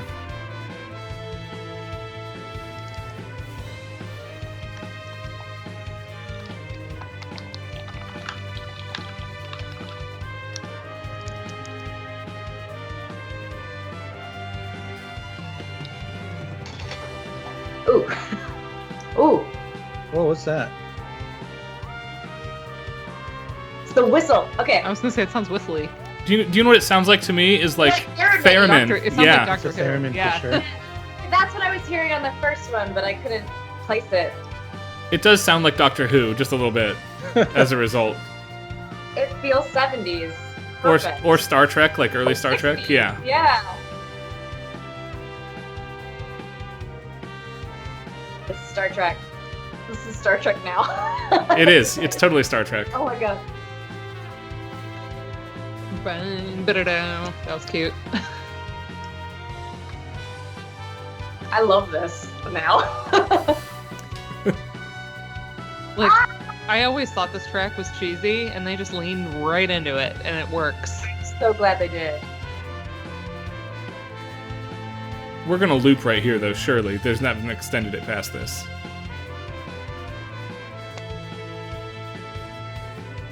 Like at the end of this section here. I think it's already looped. Oh, I don't know if I heard the theremin on the first pass. You were talking Julianne with did. the No, but they must have looped it halfway Legit, through the Julianne. song. Well, it's fine. No, you were saying normal things.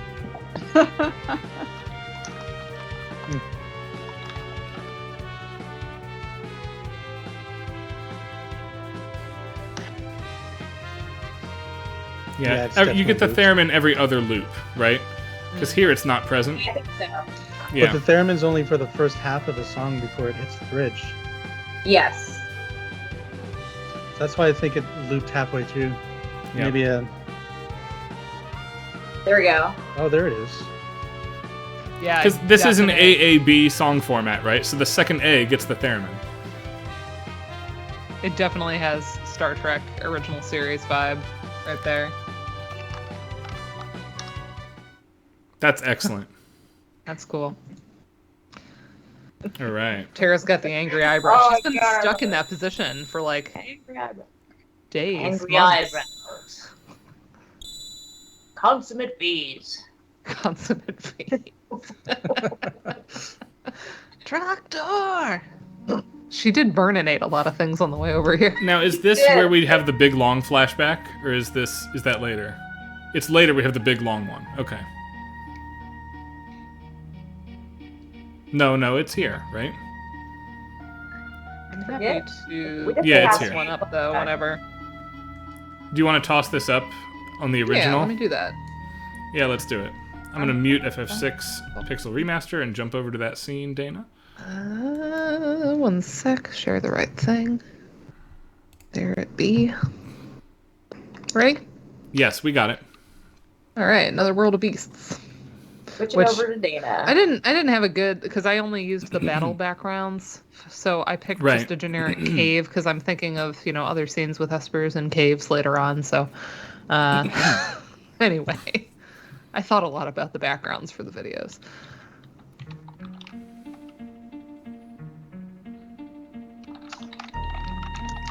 I love that like bass.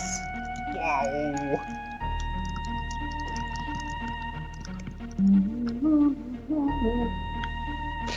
Normally I don't put dynamics in, but the strings are so ebb and flow that obviously piano is like just to give you a sense. I'm Yeah, not yeah. saying anything definitive.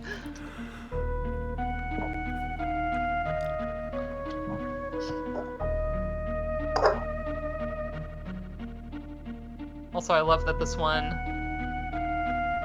is in 7. Because, espers are otherworldly.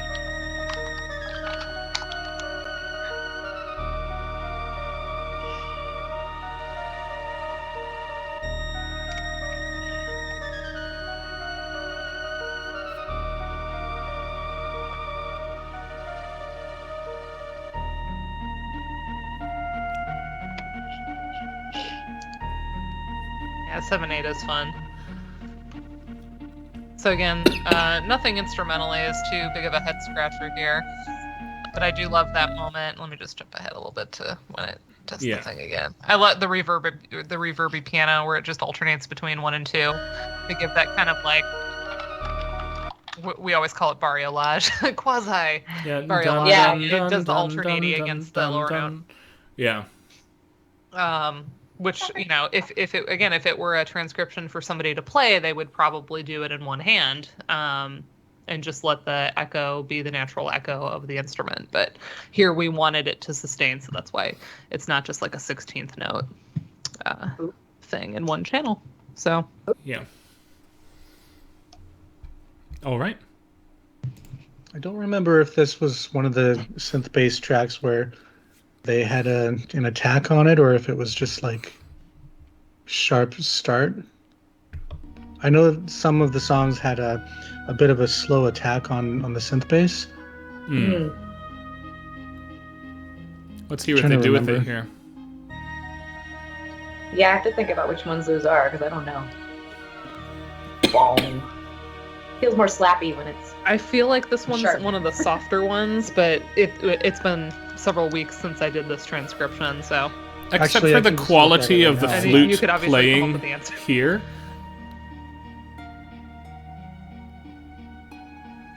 I was about to say it sounded pretty faithful, and then this cut feels like we've changed instruments a little Yeah. bit here. I like it. Yeah, it does have an attack on it, so it's It not does. a sharp start. I'm just looking at the registers right now, that's why.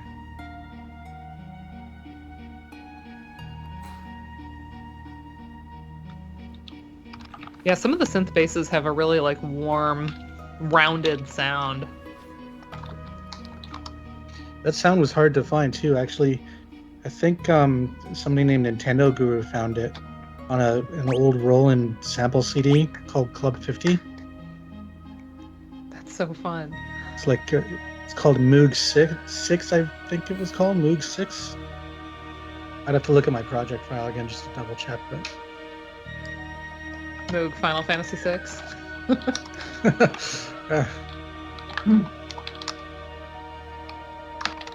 it kind of looks like Force Elf.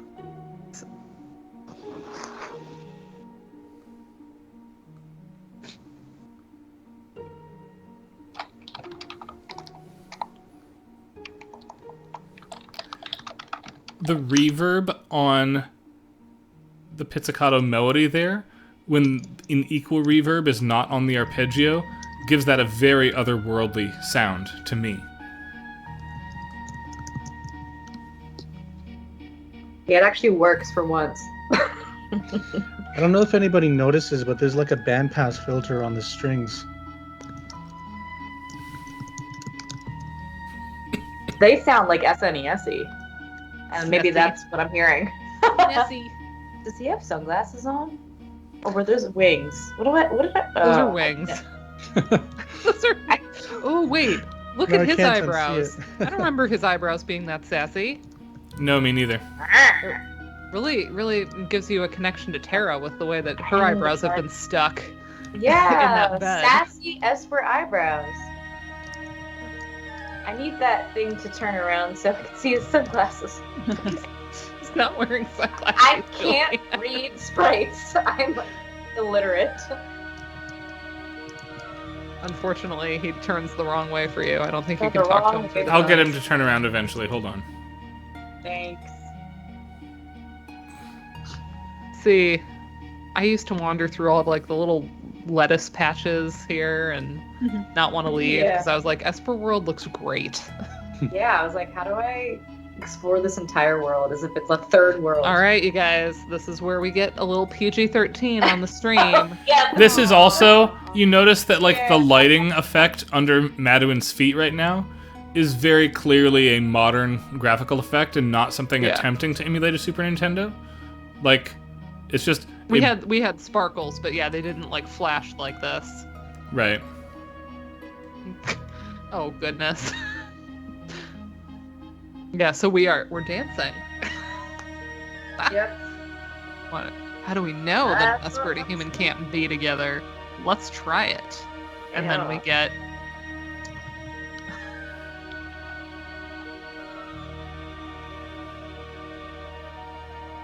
Oh wow, that the explosion was new, and now we get a baby. So that's how babies are made. Yep. Some sparks come together. together. Some and sparks explode, come and then together. there's a baby. There's an explosion, and then there's a baby. That's correct. Forget the stork. Broadly speaking, that's the right answer. Yes. Tara is a beautiful name. So is Tina. Yeah. I much prefer Tara. I actually But think I'm that also- Terra is a really elegant localization Yeah. on Woolsey's part. I'm team Eris over Aerith. Yeah. So, because Eris doesn't exist.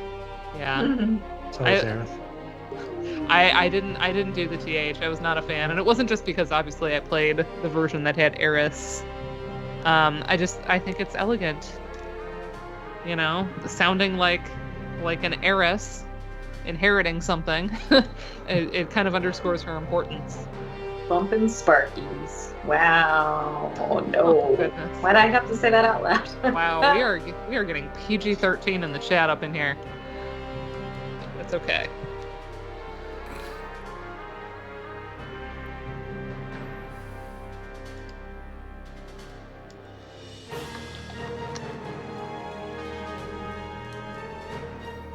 There's your Sprite. There you go. Yeah, sunglasses. He's not Yes, wearing that's- sunglasses. He just has like such a deep set brow that it shadows his eyes. I choose Is that a nose? Julianne's like, I choose to reject your reality. So is that like a nose above the beard, or is that his chin? I think it's all nose. Nose. Massive Okay. nose. Big nose. And then sunglasses.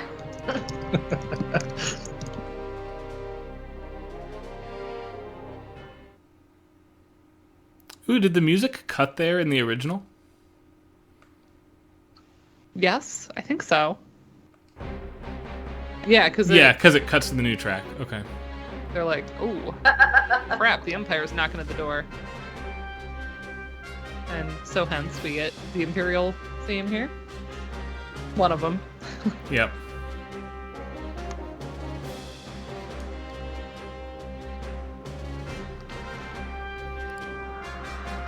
I agree about Gestalt on a dog. Lenny, why would he have his hands over his eyes the entire time? Yeah, that's hilarious. Because he's the Esper name is See No Evil. Oh, here's your wind effect from the Pixel remasters being put in. Yeah, but- Actually, this works well for I me. hate it. I hate the wind effect in this game. I want it to be the original. The wind effect is like Son of a Iconic. Submariner. Like it has I don't care if this is better wind. Oh, sorry, I meant the visual wind effect, not the sonic Oh, one. yeah. The sound effect. Yeah, because I thought you agreed that the Sonic one is hot trash. Correct. I meant the visual overlay here, I think, is an improvement. Because there really wasn't much at all in the Super Nintendo. And this communicates, like, the force at which we're being blown out of here. Oh my gosh. Dead pig. Sorry, it's the first time I heard the wind sound effect in this game. It's pretty bad. Yeah. It is Like, I'm bad. glad that you agree. And it's especially bad because this comes back in Chrono Trigger and in Chrono Cross as this wind effect, right? Like, it's iconic across multiple hardware platforms. Why not just use the one that is good? I don't know. But just by listening to it, it sounds like it's got... I don't know. I think there were two different wind sound effects in Final Fantasy VI, wasn't there? Oh, here's the pig. Wait. Yes, there are. Okay, so before you go on, Matthew, do you see why Julianne thought the fallen woman was a pig? Because most people tell her that this is all in her head. No, it looks like a pig holding its head Okay, I'm glad you see it. with a hat on, with a Roman Yeah. Roman Empire hat on. Exactly. Yeah. But I'm I was so glad that you're validated. I will say that this reflection of this forest scene is gorgeous. So I do like the pixels here. Also, Gestalt, come on. I was actually going to note that, because the Game Boy Advance and this edition both censor Celis being chained up and beaten, because you can still communicate that she's a prisoner without having that particular moment play. I do think it's important that Gestalt murders Terra's mom. Like, important to our understanding of that character and to the plot. We need him to do that. Yeah. Somebody once said that this version of the game was based off the GBA, so maybe that's why. The lack of glitches in terms of game programming, like the evade glitch is gone, for instance, and the translation are both based off the Game Boy Advance version. It would not surprise me to learn that the base coloring, not for sprites, but for like the flooring here and the top of Zozo, comes from the Game Boy Advance version as well, because there's a general sense that everything's been brightened 2 shades, and that's what the Game Boy Advance game did, right? Notice we have awakening here because somebody's waking up in a bed. Obvious. Did they add a baseline to this? Yes. Yes. Was there not one in the original? I mean, Do it's you more want expanded. to look at the original? Yes. We could quick. Dana, you have it ready? Yeah. One moment. I'm not still. Yeah. All right. Actually, the original did have a base. I think they It has a added some baseline, notes. but yeah, it's different. It's different. This one notes. gets a little funky. Like, Let me know when you're ready. Gotta meet Kenny G where he's at. Boop, boop. Again, English horn, might not be. That's the oboe for sure. Yeah. Often oboe, English horn are kind of amorphous to me in this game. Also, this I call it Double acoustic reed. guitar mandolin. It's kind of sitting in the middle for me the way it's compressed on the SNES. Yeah. So I'd be interested what that one is in the original.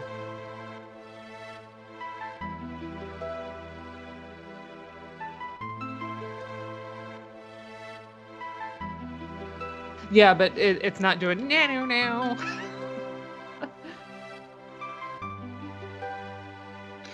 Well, there's also 6 uses legato a lot, which a lot of the remakes don't tend to use.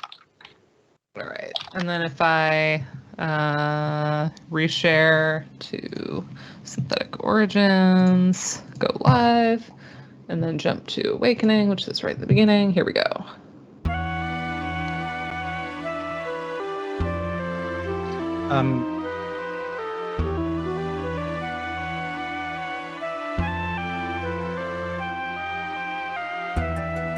It's the harp, by the way. Oh, It's such a sharp harp. Sharp harp. Sharp harp. Sharp. It's a sharp. You know? well, that's interesting.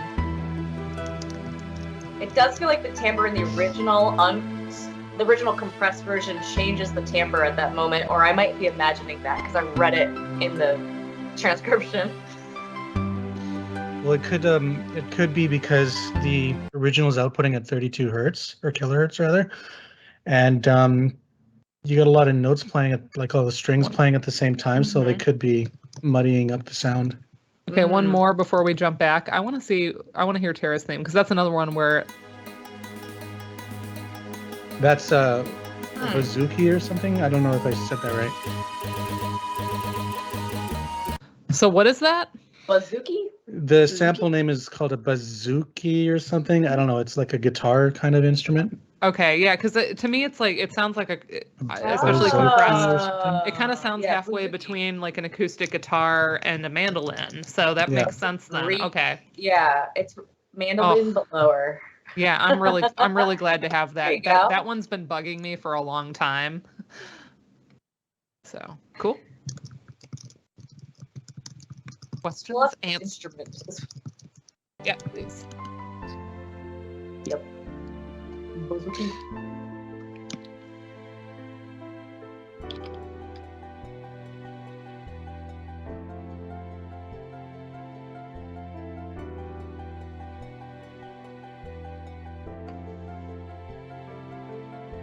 I like it a lot. Gosh, that's so cool. They use the harp in this one too, although it doesn't dynamically go down in volume. Yeah, it's really interesting that in my transcription of it, It didn't sound like the regular harp sample to me. It sounded like, I think I had it as, like acoustic guitar mandolin, that kind of amorphous. Well, that's another example of, if I remember correctly, they didn't put echo on it. And in more symphonic songs, they do put the echo in it. So Yeah. I think it would have been more apparent if the echo was on it. Yeah, you're probably right. And such a hard attack each time, that fast, just doesn't sound harpy to me. Yeah. Yes, I love this track. I always liked how the Zozo town, like, on the map kind of looked like a little question mark. Nice. It's like, what's going on in this town? What the hell?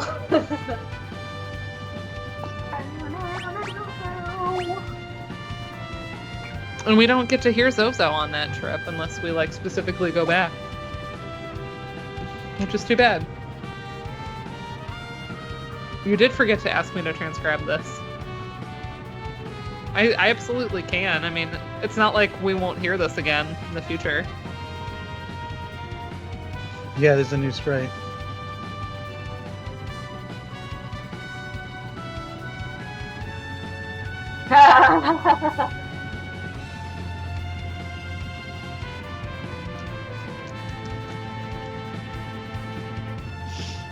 Oops. Yeah. I'm sorry. I didn't mean to ban you. I was trying to welcome you to the channel time zero. In my defense, I have alleged COVID, so I'm not all here. Well, are you like I was gonna striping? say that's awesome, but You could? I never. I guess you got to be precise when you're trying to land. I guess I never knew how to do that.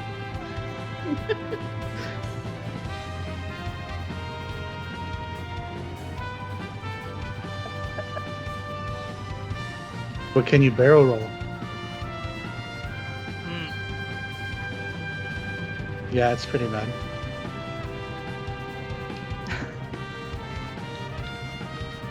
this is why I guess I shouldn't mod right now. I'm not even medicated because my headache and body aches are not responding to like anything. No. I took ibuprofen and it like didn't do anything, so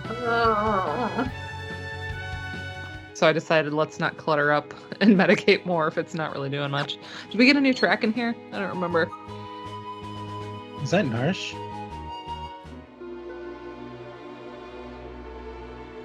I've always listened to the modded version. Oh, what's that? It's like sonar. I love it.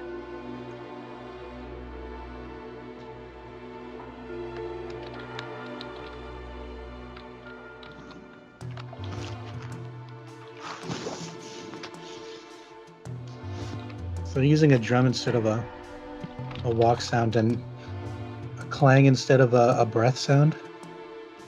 I have issues with the lack of the breath sound. Yes. I like the clang.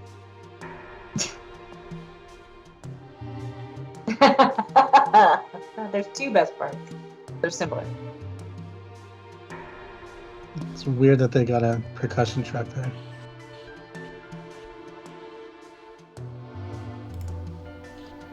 There we go. I had myself muted for a minute. I've fixed it now. You could hear everybody else the whole time, though. I muted myself to sneeze a couple minutes ago. Oh. Very Oh good. no. Whoa.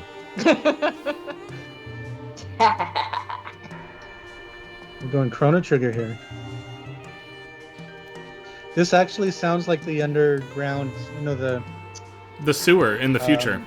Exactly, yeah. And I think Uematsu wrote that song too. Yeah, I think you did. Yeah. I think you're right. There's about 6 tracks on Chrono Trigger that he stepped in to fill. Mitsuda got sick at the end of that project, right? So the sewer Didn't he get theme, an ulcer or something? the jungle fighting theme, and a couple others. The chime for This is my the favorite part. mystic Yeah, chests. Or the whatever. strings here are excellent. It's really jazzy. Yeah, Busted Tunes has it correct. They like bring all that out now.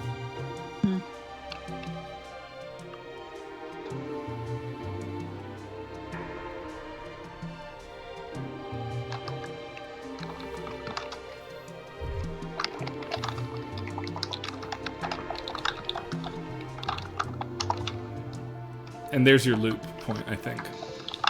Yeah, so I love the clang because, again, we get that like steampunk vibe up in here and all the like geothermal power that's powering the town. But I want the breath because the breath to me is like It's cold. the oral equivalent of seeing your breath in the cold air. You know, it had that weight to it.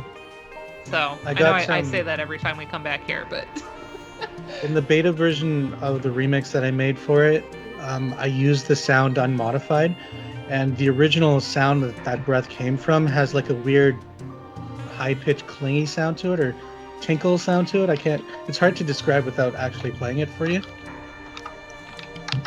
I would actually love to hear that if we could take a sec. I'm gonna wait just 1 second for this piece to loop, because it hasn't yet. The piano is still soloing over all this. Yeah, there's a crazy saxophones. There we go. Yeah. All right, let me mute FF6 and we'll jump over to... Do you want to share a Discord screen or just play it? Because I can hear it, I think. I can share screen. I just have to find the file. Yeah, you got it. Me a sec. No worries. 6 instruments.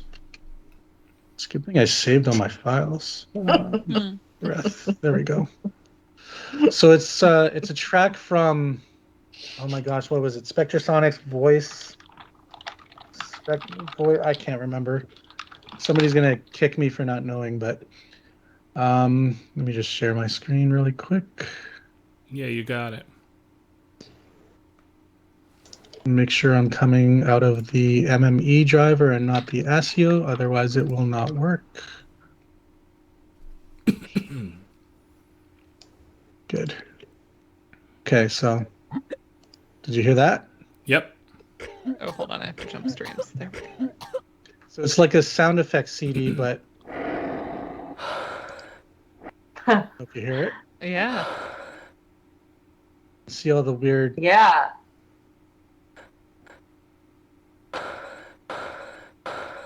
You could not hear that in the original because it was just so low quality, right? Yeah. So they literally did use like a breath noise. It wasn't. Wow. That's right. Okay. Yeah, and if I can show you something really quick, I'll just change over to chip synth.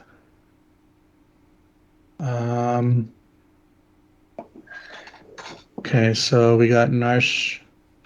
Oops. Wrong song. Oh, it's 102, The Minds of the Narsh. chat. There you go. Hello. Actually, let me do this really quick. I got a preset of that sample loaded. Breath sound. It was Narsh. Promise I won't ban our first time chat here. I won't touch anything. Hi, Shiny Mewy. Okay. And So that original, like the percussion you hear in this song, right, is basically a walking sample. Like it's a sound effect of a footstep. This one. mm-hmm. Yeah, clack. Yeah, yeah. So that's It's this a right here. footstep. I always heard it as a snap. I heard it Yes. as like watery crap, like Yeah, a water footstep. I got lucky finding this sample. I'm like, oh, I wonder if it's a footstep sound, and it was right there. I'm like, ooh. Wow. Wow. But as you can see, I cut this part of the sample right here, and if you listen to the breath sound, I can grab the sample, and I'll just throw it on this track right here. Oops. Oh, we lost you for a second there, Matthew. There we go. I'm back. Yep, you're back. Yes. Ooh. So we got the breath sound, That's so cool. I love that but sound. the high quality version of it, you can't really hear it because of the echo, but if I shut the echo off, Yeah. Ooh. like there's a little bit of a, in my ear. Yeah, it kind of catches there. Julianne doesn't like the ASMR thing, and now we have this whispering stuff Oh, in her yeah. ear. Juliette's just gonna take off the headphones for a minute. These breaths are so wild, Lenny. I agree. The cool thing though is like because it's such a low quality sound, you don't hear that weird. Like if I go to the sample and I decimate it. Wow. Decimate. Oops.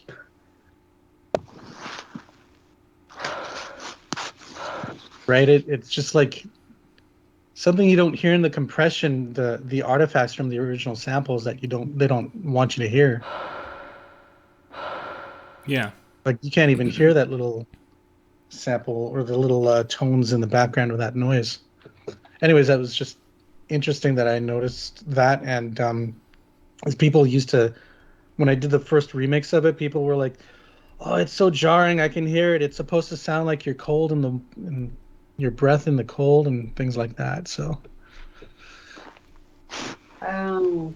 That's awesome. so cool. Ugh, I love it. And I'm really sad that. So initially, I was really taken aback by the way they redid this theme to be, because as I said, it's got like kind of like a late night in the jazz club feeling. Yeah. I like it, and it's growing on me, but like it's sort of it heated up what for me actually worked as a cool track in the original. Mm-hmm. But so I don't hate it, but I the only thing I still really quibble with is the lack of the breath sound. Like I mean, I love can add the it into addition the of song if you want. Oh, that'd be great. I love the addition of the clang, but I also still want the breath because we've already done enough that's like heated it up for me.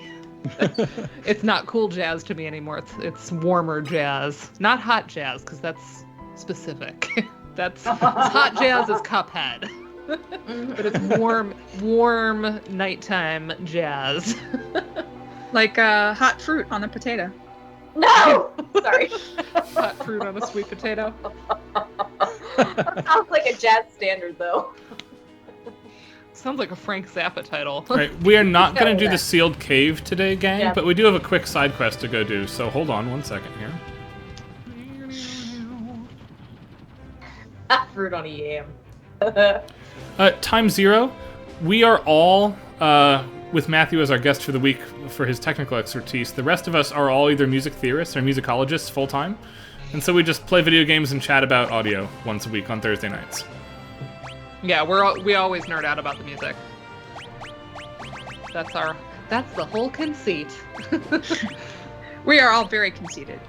I got a little scared because I didn't know a lot about music theory when I came on here, but I'm like, I'm comfortable now. No, we've been awaiting. We don't do any music theory here. As we're clearly like, play all the things for us, please.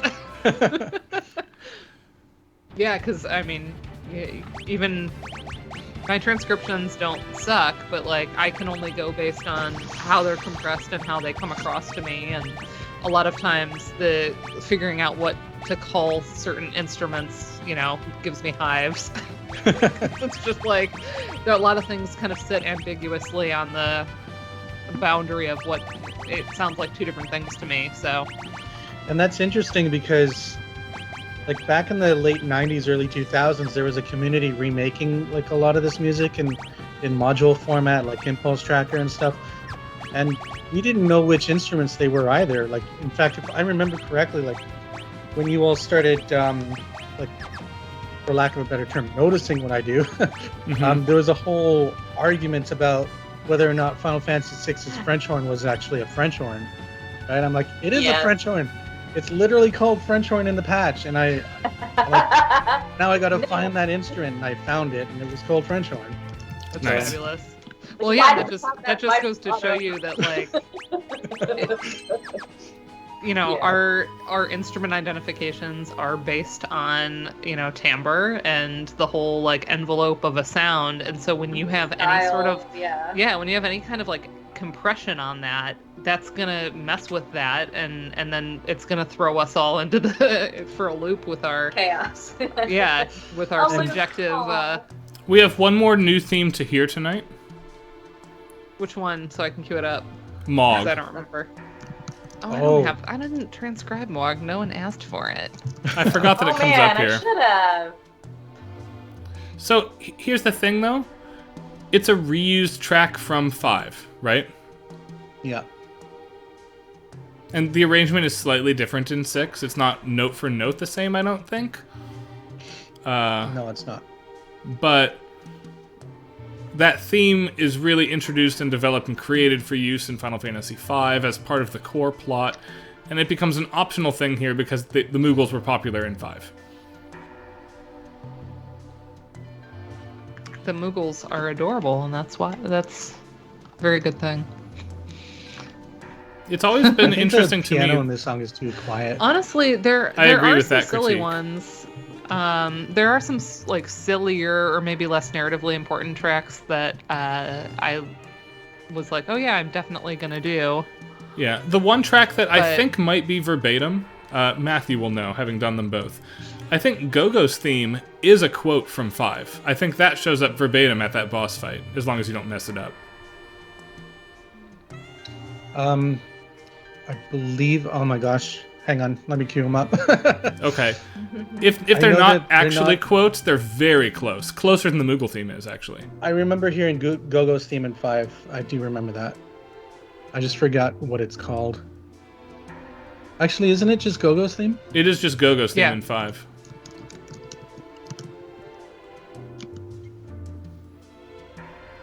Oh, you're waiting. I was curious if you were gonna provoke the wolf. You have to wait here because I want Mog early. And the reason I want Mog early is they took out the ability to unlock all of his stuff in the World of Ruin in this edition of the game. Oh, that's good to know. In the Super Nintendo version and in this version, you must get Mog in the first world if you want all of his stuff. In the Game Boy Advance version, they add a boss fight on the water, and if you take Mog to that boss fight, it's FF5's Leviathan on the Game Boy Advance, incidentally, as one of the bonus espers they add. You can unlock Rondo of Water in the World of Ruin. Yeah. You cannot do that here. That's frustrating. Yeah, so, and of course to do that here, you have to go through the Serpent Trench again. Here we Yes. go. So I'll be doing that off stream, actually. Let's listen. Oh, that tuba. The banjo. Are they using a rap snare? Yeah, they are.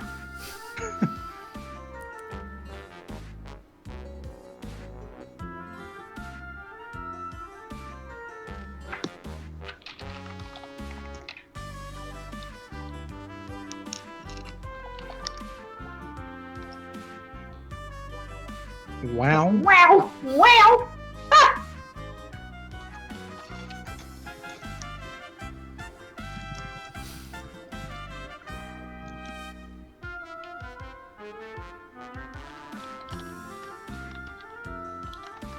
Fantastic. No notes. Yeah. I took a couple liberties, creative liberties in my version of the song, by the way. This is a fun one. I can't seem to find Go-Go's theme in Final Fantasy V. It must be called something different. It would be... So the fight where you meet Go-Go takes place in World 3 at the bottom of Wall's Tower. He's an optional boss to unlock the Mimic job in 5. That probably doesn't help you with paging through the SPCs, I didn't play though. through 5, so. Good. Oh gosh. Let's see. Meow! Oh, Mog is on. So yeah, I don't know if everybody's seen the shirt, but I've got Mog. I love how Lone Wolf is like, fine, I guess I'll kill myself. And then he does. Where'd you get that shirt? I want that shirt. I can link it to you. It's on Redbubble. Cool. I specifically, when I was like, okay, we're gonna do the remaster, I'm like, I need a good Final Fantasy VI shirt, and this one I was like, it's actually kind of terrible for streaming because all the good designs at the bottom, but I didn't care, I loved it. It's But great. it does have It's the great. like end of the game like scaffolding up top, so there is that. Oh yeah, yeah. Yeah, so Ryan, I kind of took some creative liberties in my version of Mog's theme. I kind of added some effects as well, not as extensive. And I added a crash cymbal right at the end because I'm like, why not? Nice. So to answer Time Zero's question, do we consider the soundtrack for this game to be good? I would say in general, yes. Are we but- talking about the Pixel Remaster soundtrack or FF6 generally? Or like, how is that question being directed? Oh, well, that's true. The original, yes. This one, in many places, yes. It's sort of track by track, depends. I think it succeeds more often than it fails. I also Yeah, think we we're a have- very picky audience for this. We're very picky. But also, the neat timing of this, as Julianne mentioned in the chat, it was the first game we ever streamed back when Ryan came up with the idea for this stream. Which I remember him phrasing it to me as like, what if it was like a Criterion Collection commentary track? Yeah. Where we were like going through the music of the game. And back then, you know, The first 2 had a weeks of lot- that, we did try to be really formal. And then we started to get to know each other, and we just started drinking and having fun instead, which was a much better approach to the idea. So I kudos was to Julianne for coming on with that model of how to do this. I was also Who didn't gonna join say us till that, week 2. Back then, we also we were watching on a delay because the sharing the gameplay footage. We hadn't really figured that out yet, so. So I will say I am extremely uninterested in determining what is the best as an individual title, but I don't think it's a strong opinion to suggest that anytime that conversation comes up, so does Final Fantasy VI. Yeah, and I think And I want to jump Favorites very are gonna quickly, because You know, we're a basically lot of done us- for the night. a lot of us have played this game at like a really pivotal point in our gaming histories too. So it's like you can't really underestimate the games that you played at certain ages just having a special place Correct, for in sure. your heart. And you know that I know this one in Chrono Trigger really well because I played them so much. But yeah, I don't know. I have a lot of favorites. But yeah, it was really cool that right as we were hitting our 5-year anniversary here, was right when the 6 remaster came out. So it's been really cool Yeah. to revisit it. Let's hear this, though.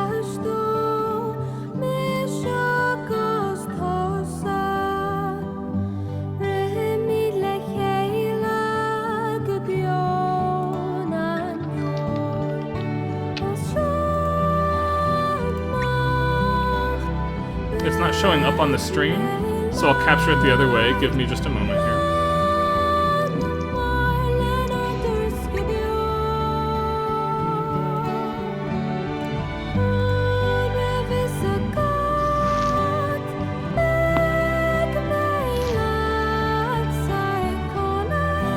There we go. This track is new and added to the menu. Every time I am asked for the best soundtrack, Final Fantasy VI comes up. Both Radical Dreamers and Chrono Cross come up for me as well. And this released today. And this is the first time. I'm going to actually boot Radical Dreamers first here, then we'll look at the intro of both before we're done tonight. It comes with Radical Dreamers? It comes with the first official English port of Radical Dreamers. That's pretty crazy. exciting. Yeah, because we played like a Fan translation for the last 20 years, yeah. right. Yeah. Well, Yeah, when we 25 years, streamed I it, guess. we did the translation. Oh, it's got the correct resolution for Super Nintendo there? It does, yeah. Never mind, it's got sidebars.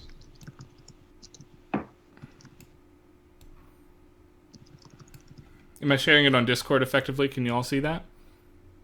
Yep. I see presented by Radical. Okay, perfect. Oh, I'm glad that they're using the original. They are. Not that new stuff would be bad, but again, I'm a Super Nintendo music fanboy, so. This is one of the reasons a lot of people got into emulation in the first place. This was like a playground rumor. People would like deny that this existed until we all who were doing this when we were kids got a hold of it in 6th or 7th grade. And it felt like opening a treasure box. It really did. Yeah, I remember. I mean, this never came across my world until you introduced me to it, and it's just such a good spiritual successor musically. It feels like, oh, I get more Chrono Trigger. Mhm. Yeah, Lenny, you Like have to the get it. flyer It comes here. with a couple new tracks for Chrono Cross, a couple remastered Chrono Cross pieces, and all of Radical Dreamers in English, all 8 scenarios in English for the first time. So good.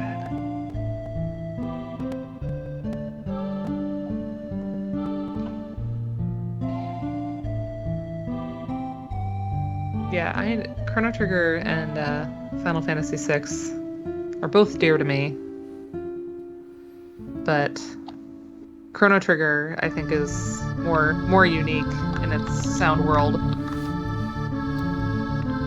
I will notice that the in a text lot of here ways. is high definition, which does read a little bit difficult against the low resolution original artwork. But for the sake of it looks a little bit too good. for the sake of accessibility, I'm gonna allow it here. I'd rather it be accessible than hard to There read. have been a lot of opinions about fonts in these remakes. Ever since they were, showing teasers, Yeah. people So- immediately jumped on the fonts. Radical Dreamers is actually a choose-your-own-adventure text novel game that I think will be received better now that genre has kind of had a big resurgence in many ways than it was on its original release. Maybe some night we'll actually make our way through this whole thing. Because have we done Radical Dreamers on stream in full? I don't remember, No. honestly. we did a bit I of think it. we looked at the soundtrack to compare when we played Chrono Cross. Yeah. Yeah. Let's look at that intro before we end our night here. And wait for it to load here.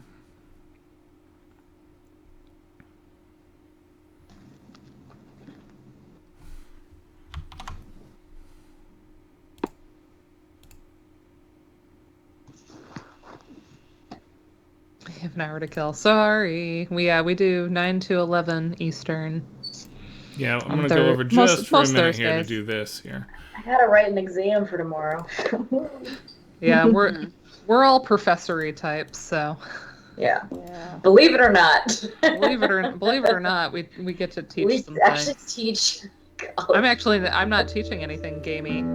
I haven't done a gamey class yet for hard. Can you all on the call see? Yes. Okay. This cutscene for me, when I'm asked what the best cutscene of all time is, this opening cutscene for me was like, oh my god, they've done it. And then you play the whole game, it turns out they haven't actually done everything you wanted if you wanted Chrono Trigger 2. But this opening 3 minutes is so good, like generationally impossibly good. Oh yeah, FF8 opening hearts.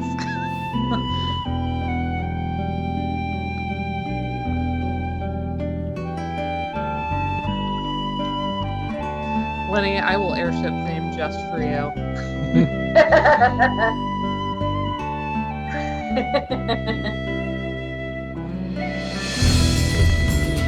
Yeah. Get it. Patrick is correct about that.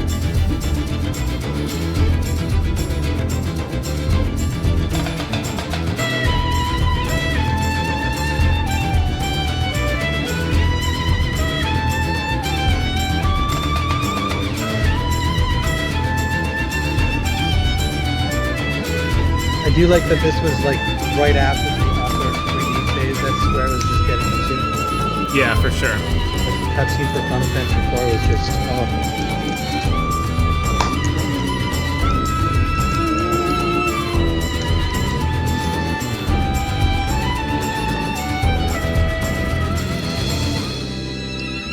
Such a good baseline. And the reference to Chrono Trigger is just enough, again, to make you think they've pulled it off. Again, Chrono Cross and Xenogears both are really complicated, unfinished projects in many ways. The moments during which this game is good, it's great, though.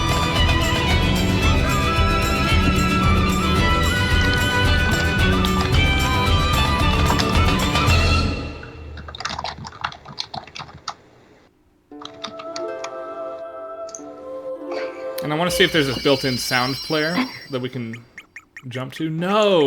That's too bad. Unfortunate. Also, Squall was never someone that I wanted to hang out with. I loved Final Fantasy VIII, but no, Squall was not my romantic desire as a middle schooler. So somebody's told me that they changed all the music or something, so that's completely wrong. Those are the PlayStation version. That was the original track for sure. Like if I had to pick any track on the planet that I could be like, that's this recording. Unlike every other musicologist on the planet, I wouldn't pick some classical music thing. I know this piece of music. This sound effect is the same. Title theme is definitely PlayStation 1. It gives me an option for controls, which is fine. I wouldn't have put the controls here with this world map, though, because the game starts in medias res. Hold on a second. And it still does. Yeah, this is exactly the PlayStation game with a coat of... I'm sure once we get in after this cutscene, we're going to have some automatic upscaling going on. Like the Final Fantasy VIII port. That's my prediction for this.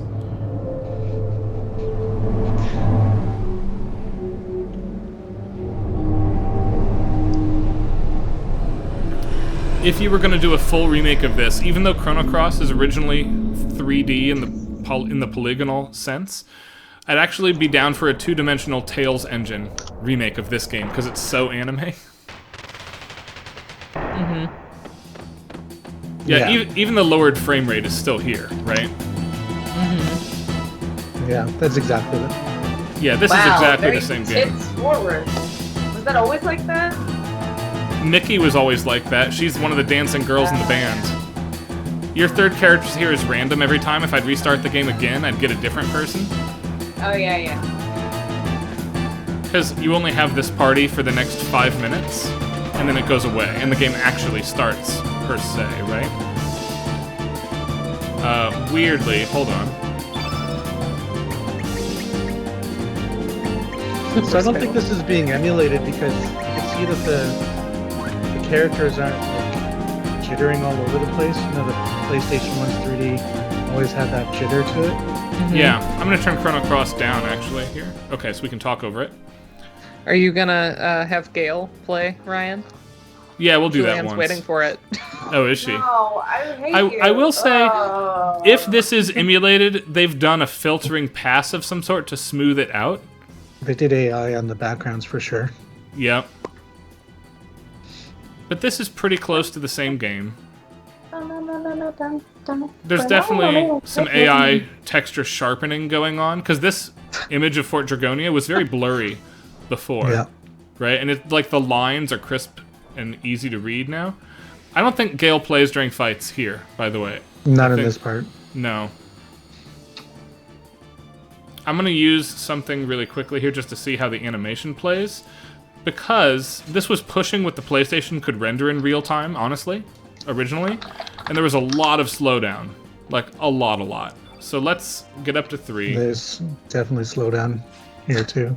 There is some. They could have gotten rid of Yeah, some it's of like that. 15 frames per second, it looks like. Yeah. I wonder if that can be modded. Yeah, that slowdown I on wish I dash could and slash is contribute still more there. to this, but I'm so distracted by the Final Fantasy VIII discussion in the chat. You're good. I'm just waiting to hear Gale. That's the only reason I'm still here. You gotta get past this intro before. Yeah, I'm not going to play enough of the So- intro to hear Gale. Fun fact: when I got married, the cocktail hour music for the wedding was just a playlist of video game music, original video game music, not even like remixes or anything. Yeah. And I believe it was Julianne specifically. We had a form on the RSVP where you could request a song to go somewhere in the reception playlist, and Julianne requested Gale. Amazing, well done. I definitely said. And I put it on there just Wait, for her. what? It was Did it on ever there. come on? I don't know if it did. So, but I was on suspect there. this is emulated in some form. And the reason I think that is because this list of options is exactly the PlayStation 1 list of options in the customize menu. And of all things to turn on and off, you wouldn't make the left stick digital in a truly modern port of this game. You'd have analog movement. Only. Right? Remember that Chrono Cross was a late PS1 game, so the idea of analog movement, walking versus running, on one stick was still brand new back then, even though that sounds stupid to say now. So it was a choice back then. So this seems like a very straight port compared to the Pixel remasters that I'm not convinced actually will warrant anything close to a full playthrough on our stream on Thursdays. No, probably not. Especially since the popular opinion about Chrono Cross was that it was not well received by most of the other folks on this call. And the slight amount of stability we've got. I had a lot of feelings about this game because I was not familiar with it until we played it, and as we know, I had a lot of issues with, especially toward the end, how they handled some things, / crapped on the legacy of Chrono Trigger. So I actually felt like it the just very, undid very some end of of the the things I game loved feels about pretty that game. redeeming for that for me. It's the middle of the game that takes a huge dump on it, right? Like, oh, Chrono died, and he died off camera. You didn't get to control him. You didn't get to save him, right? He's dead now, right? It sucks. There's no way around that. Big choices for this game. But I will admit, I was hoping for All right, I'm gonna one or find two one. more customization options. I'm really happy about Radical Dreamers, so they could give me that and it's worth $20 to me. But this, aside from the new text, which is a much more readable font than the original is, it makes sense to modernize it here in a way it did not with the Pixel Remaster to me. Because the one mod I have on in the Pixel Remaster is I've changed the font. The base font for the Pixel Remasters is terrible. Yeah. But this font is very readable against that frame. I have no problems That was with a bad this. search. That was not a search that I should have performed. But in any case, I want to say thanks to you all for watching tonight, and thanks especially to Matthew for joining us today. It was a blast Thank you hearing for some of your having me. technical Yes, stuff. thank This is you. awesome. Yay! Thank you so much. It was And- so great to have great. you Thank on. We will Yeah, be you're back welcome back any day next of the week with week. some nonsense. For I don't know real. what we're doing next week. I don't think we're doing Final Fantasy VI again, though. I think we're taking a fun something else break for a week because we've been doing a lot of this. Possibly something really, Oh. really ridiculous. Something very ridiculous yeah, is in the yeah, works. yeah. I think I do know what we're doing next week. We're not going to say that. You just have to come next time. I don't It's know going if to be anybody. awesome. I don't know if anybody else. I think Julianne thumbs up, but I want to make sure we're all on board. But if so, it's going to be a hoot. Hoot. A Minnesotan hoot, apparently. Like that. All right. Good night, everybody. Thank you, thank you, thank you. Good night, Bye-bye. y'all. Folks. Good night. Thanks for having me again. Mhm. Yes, thank you.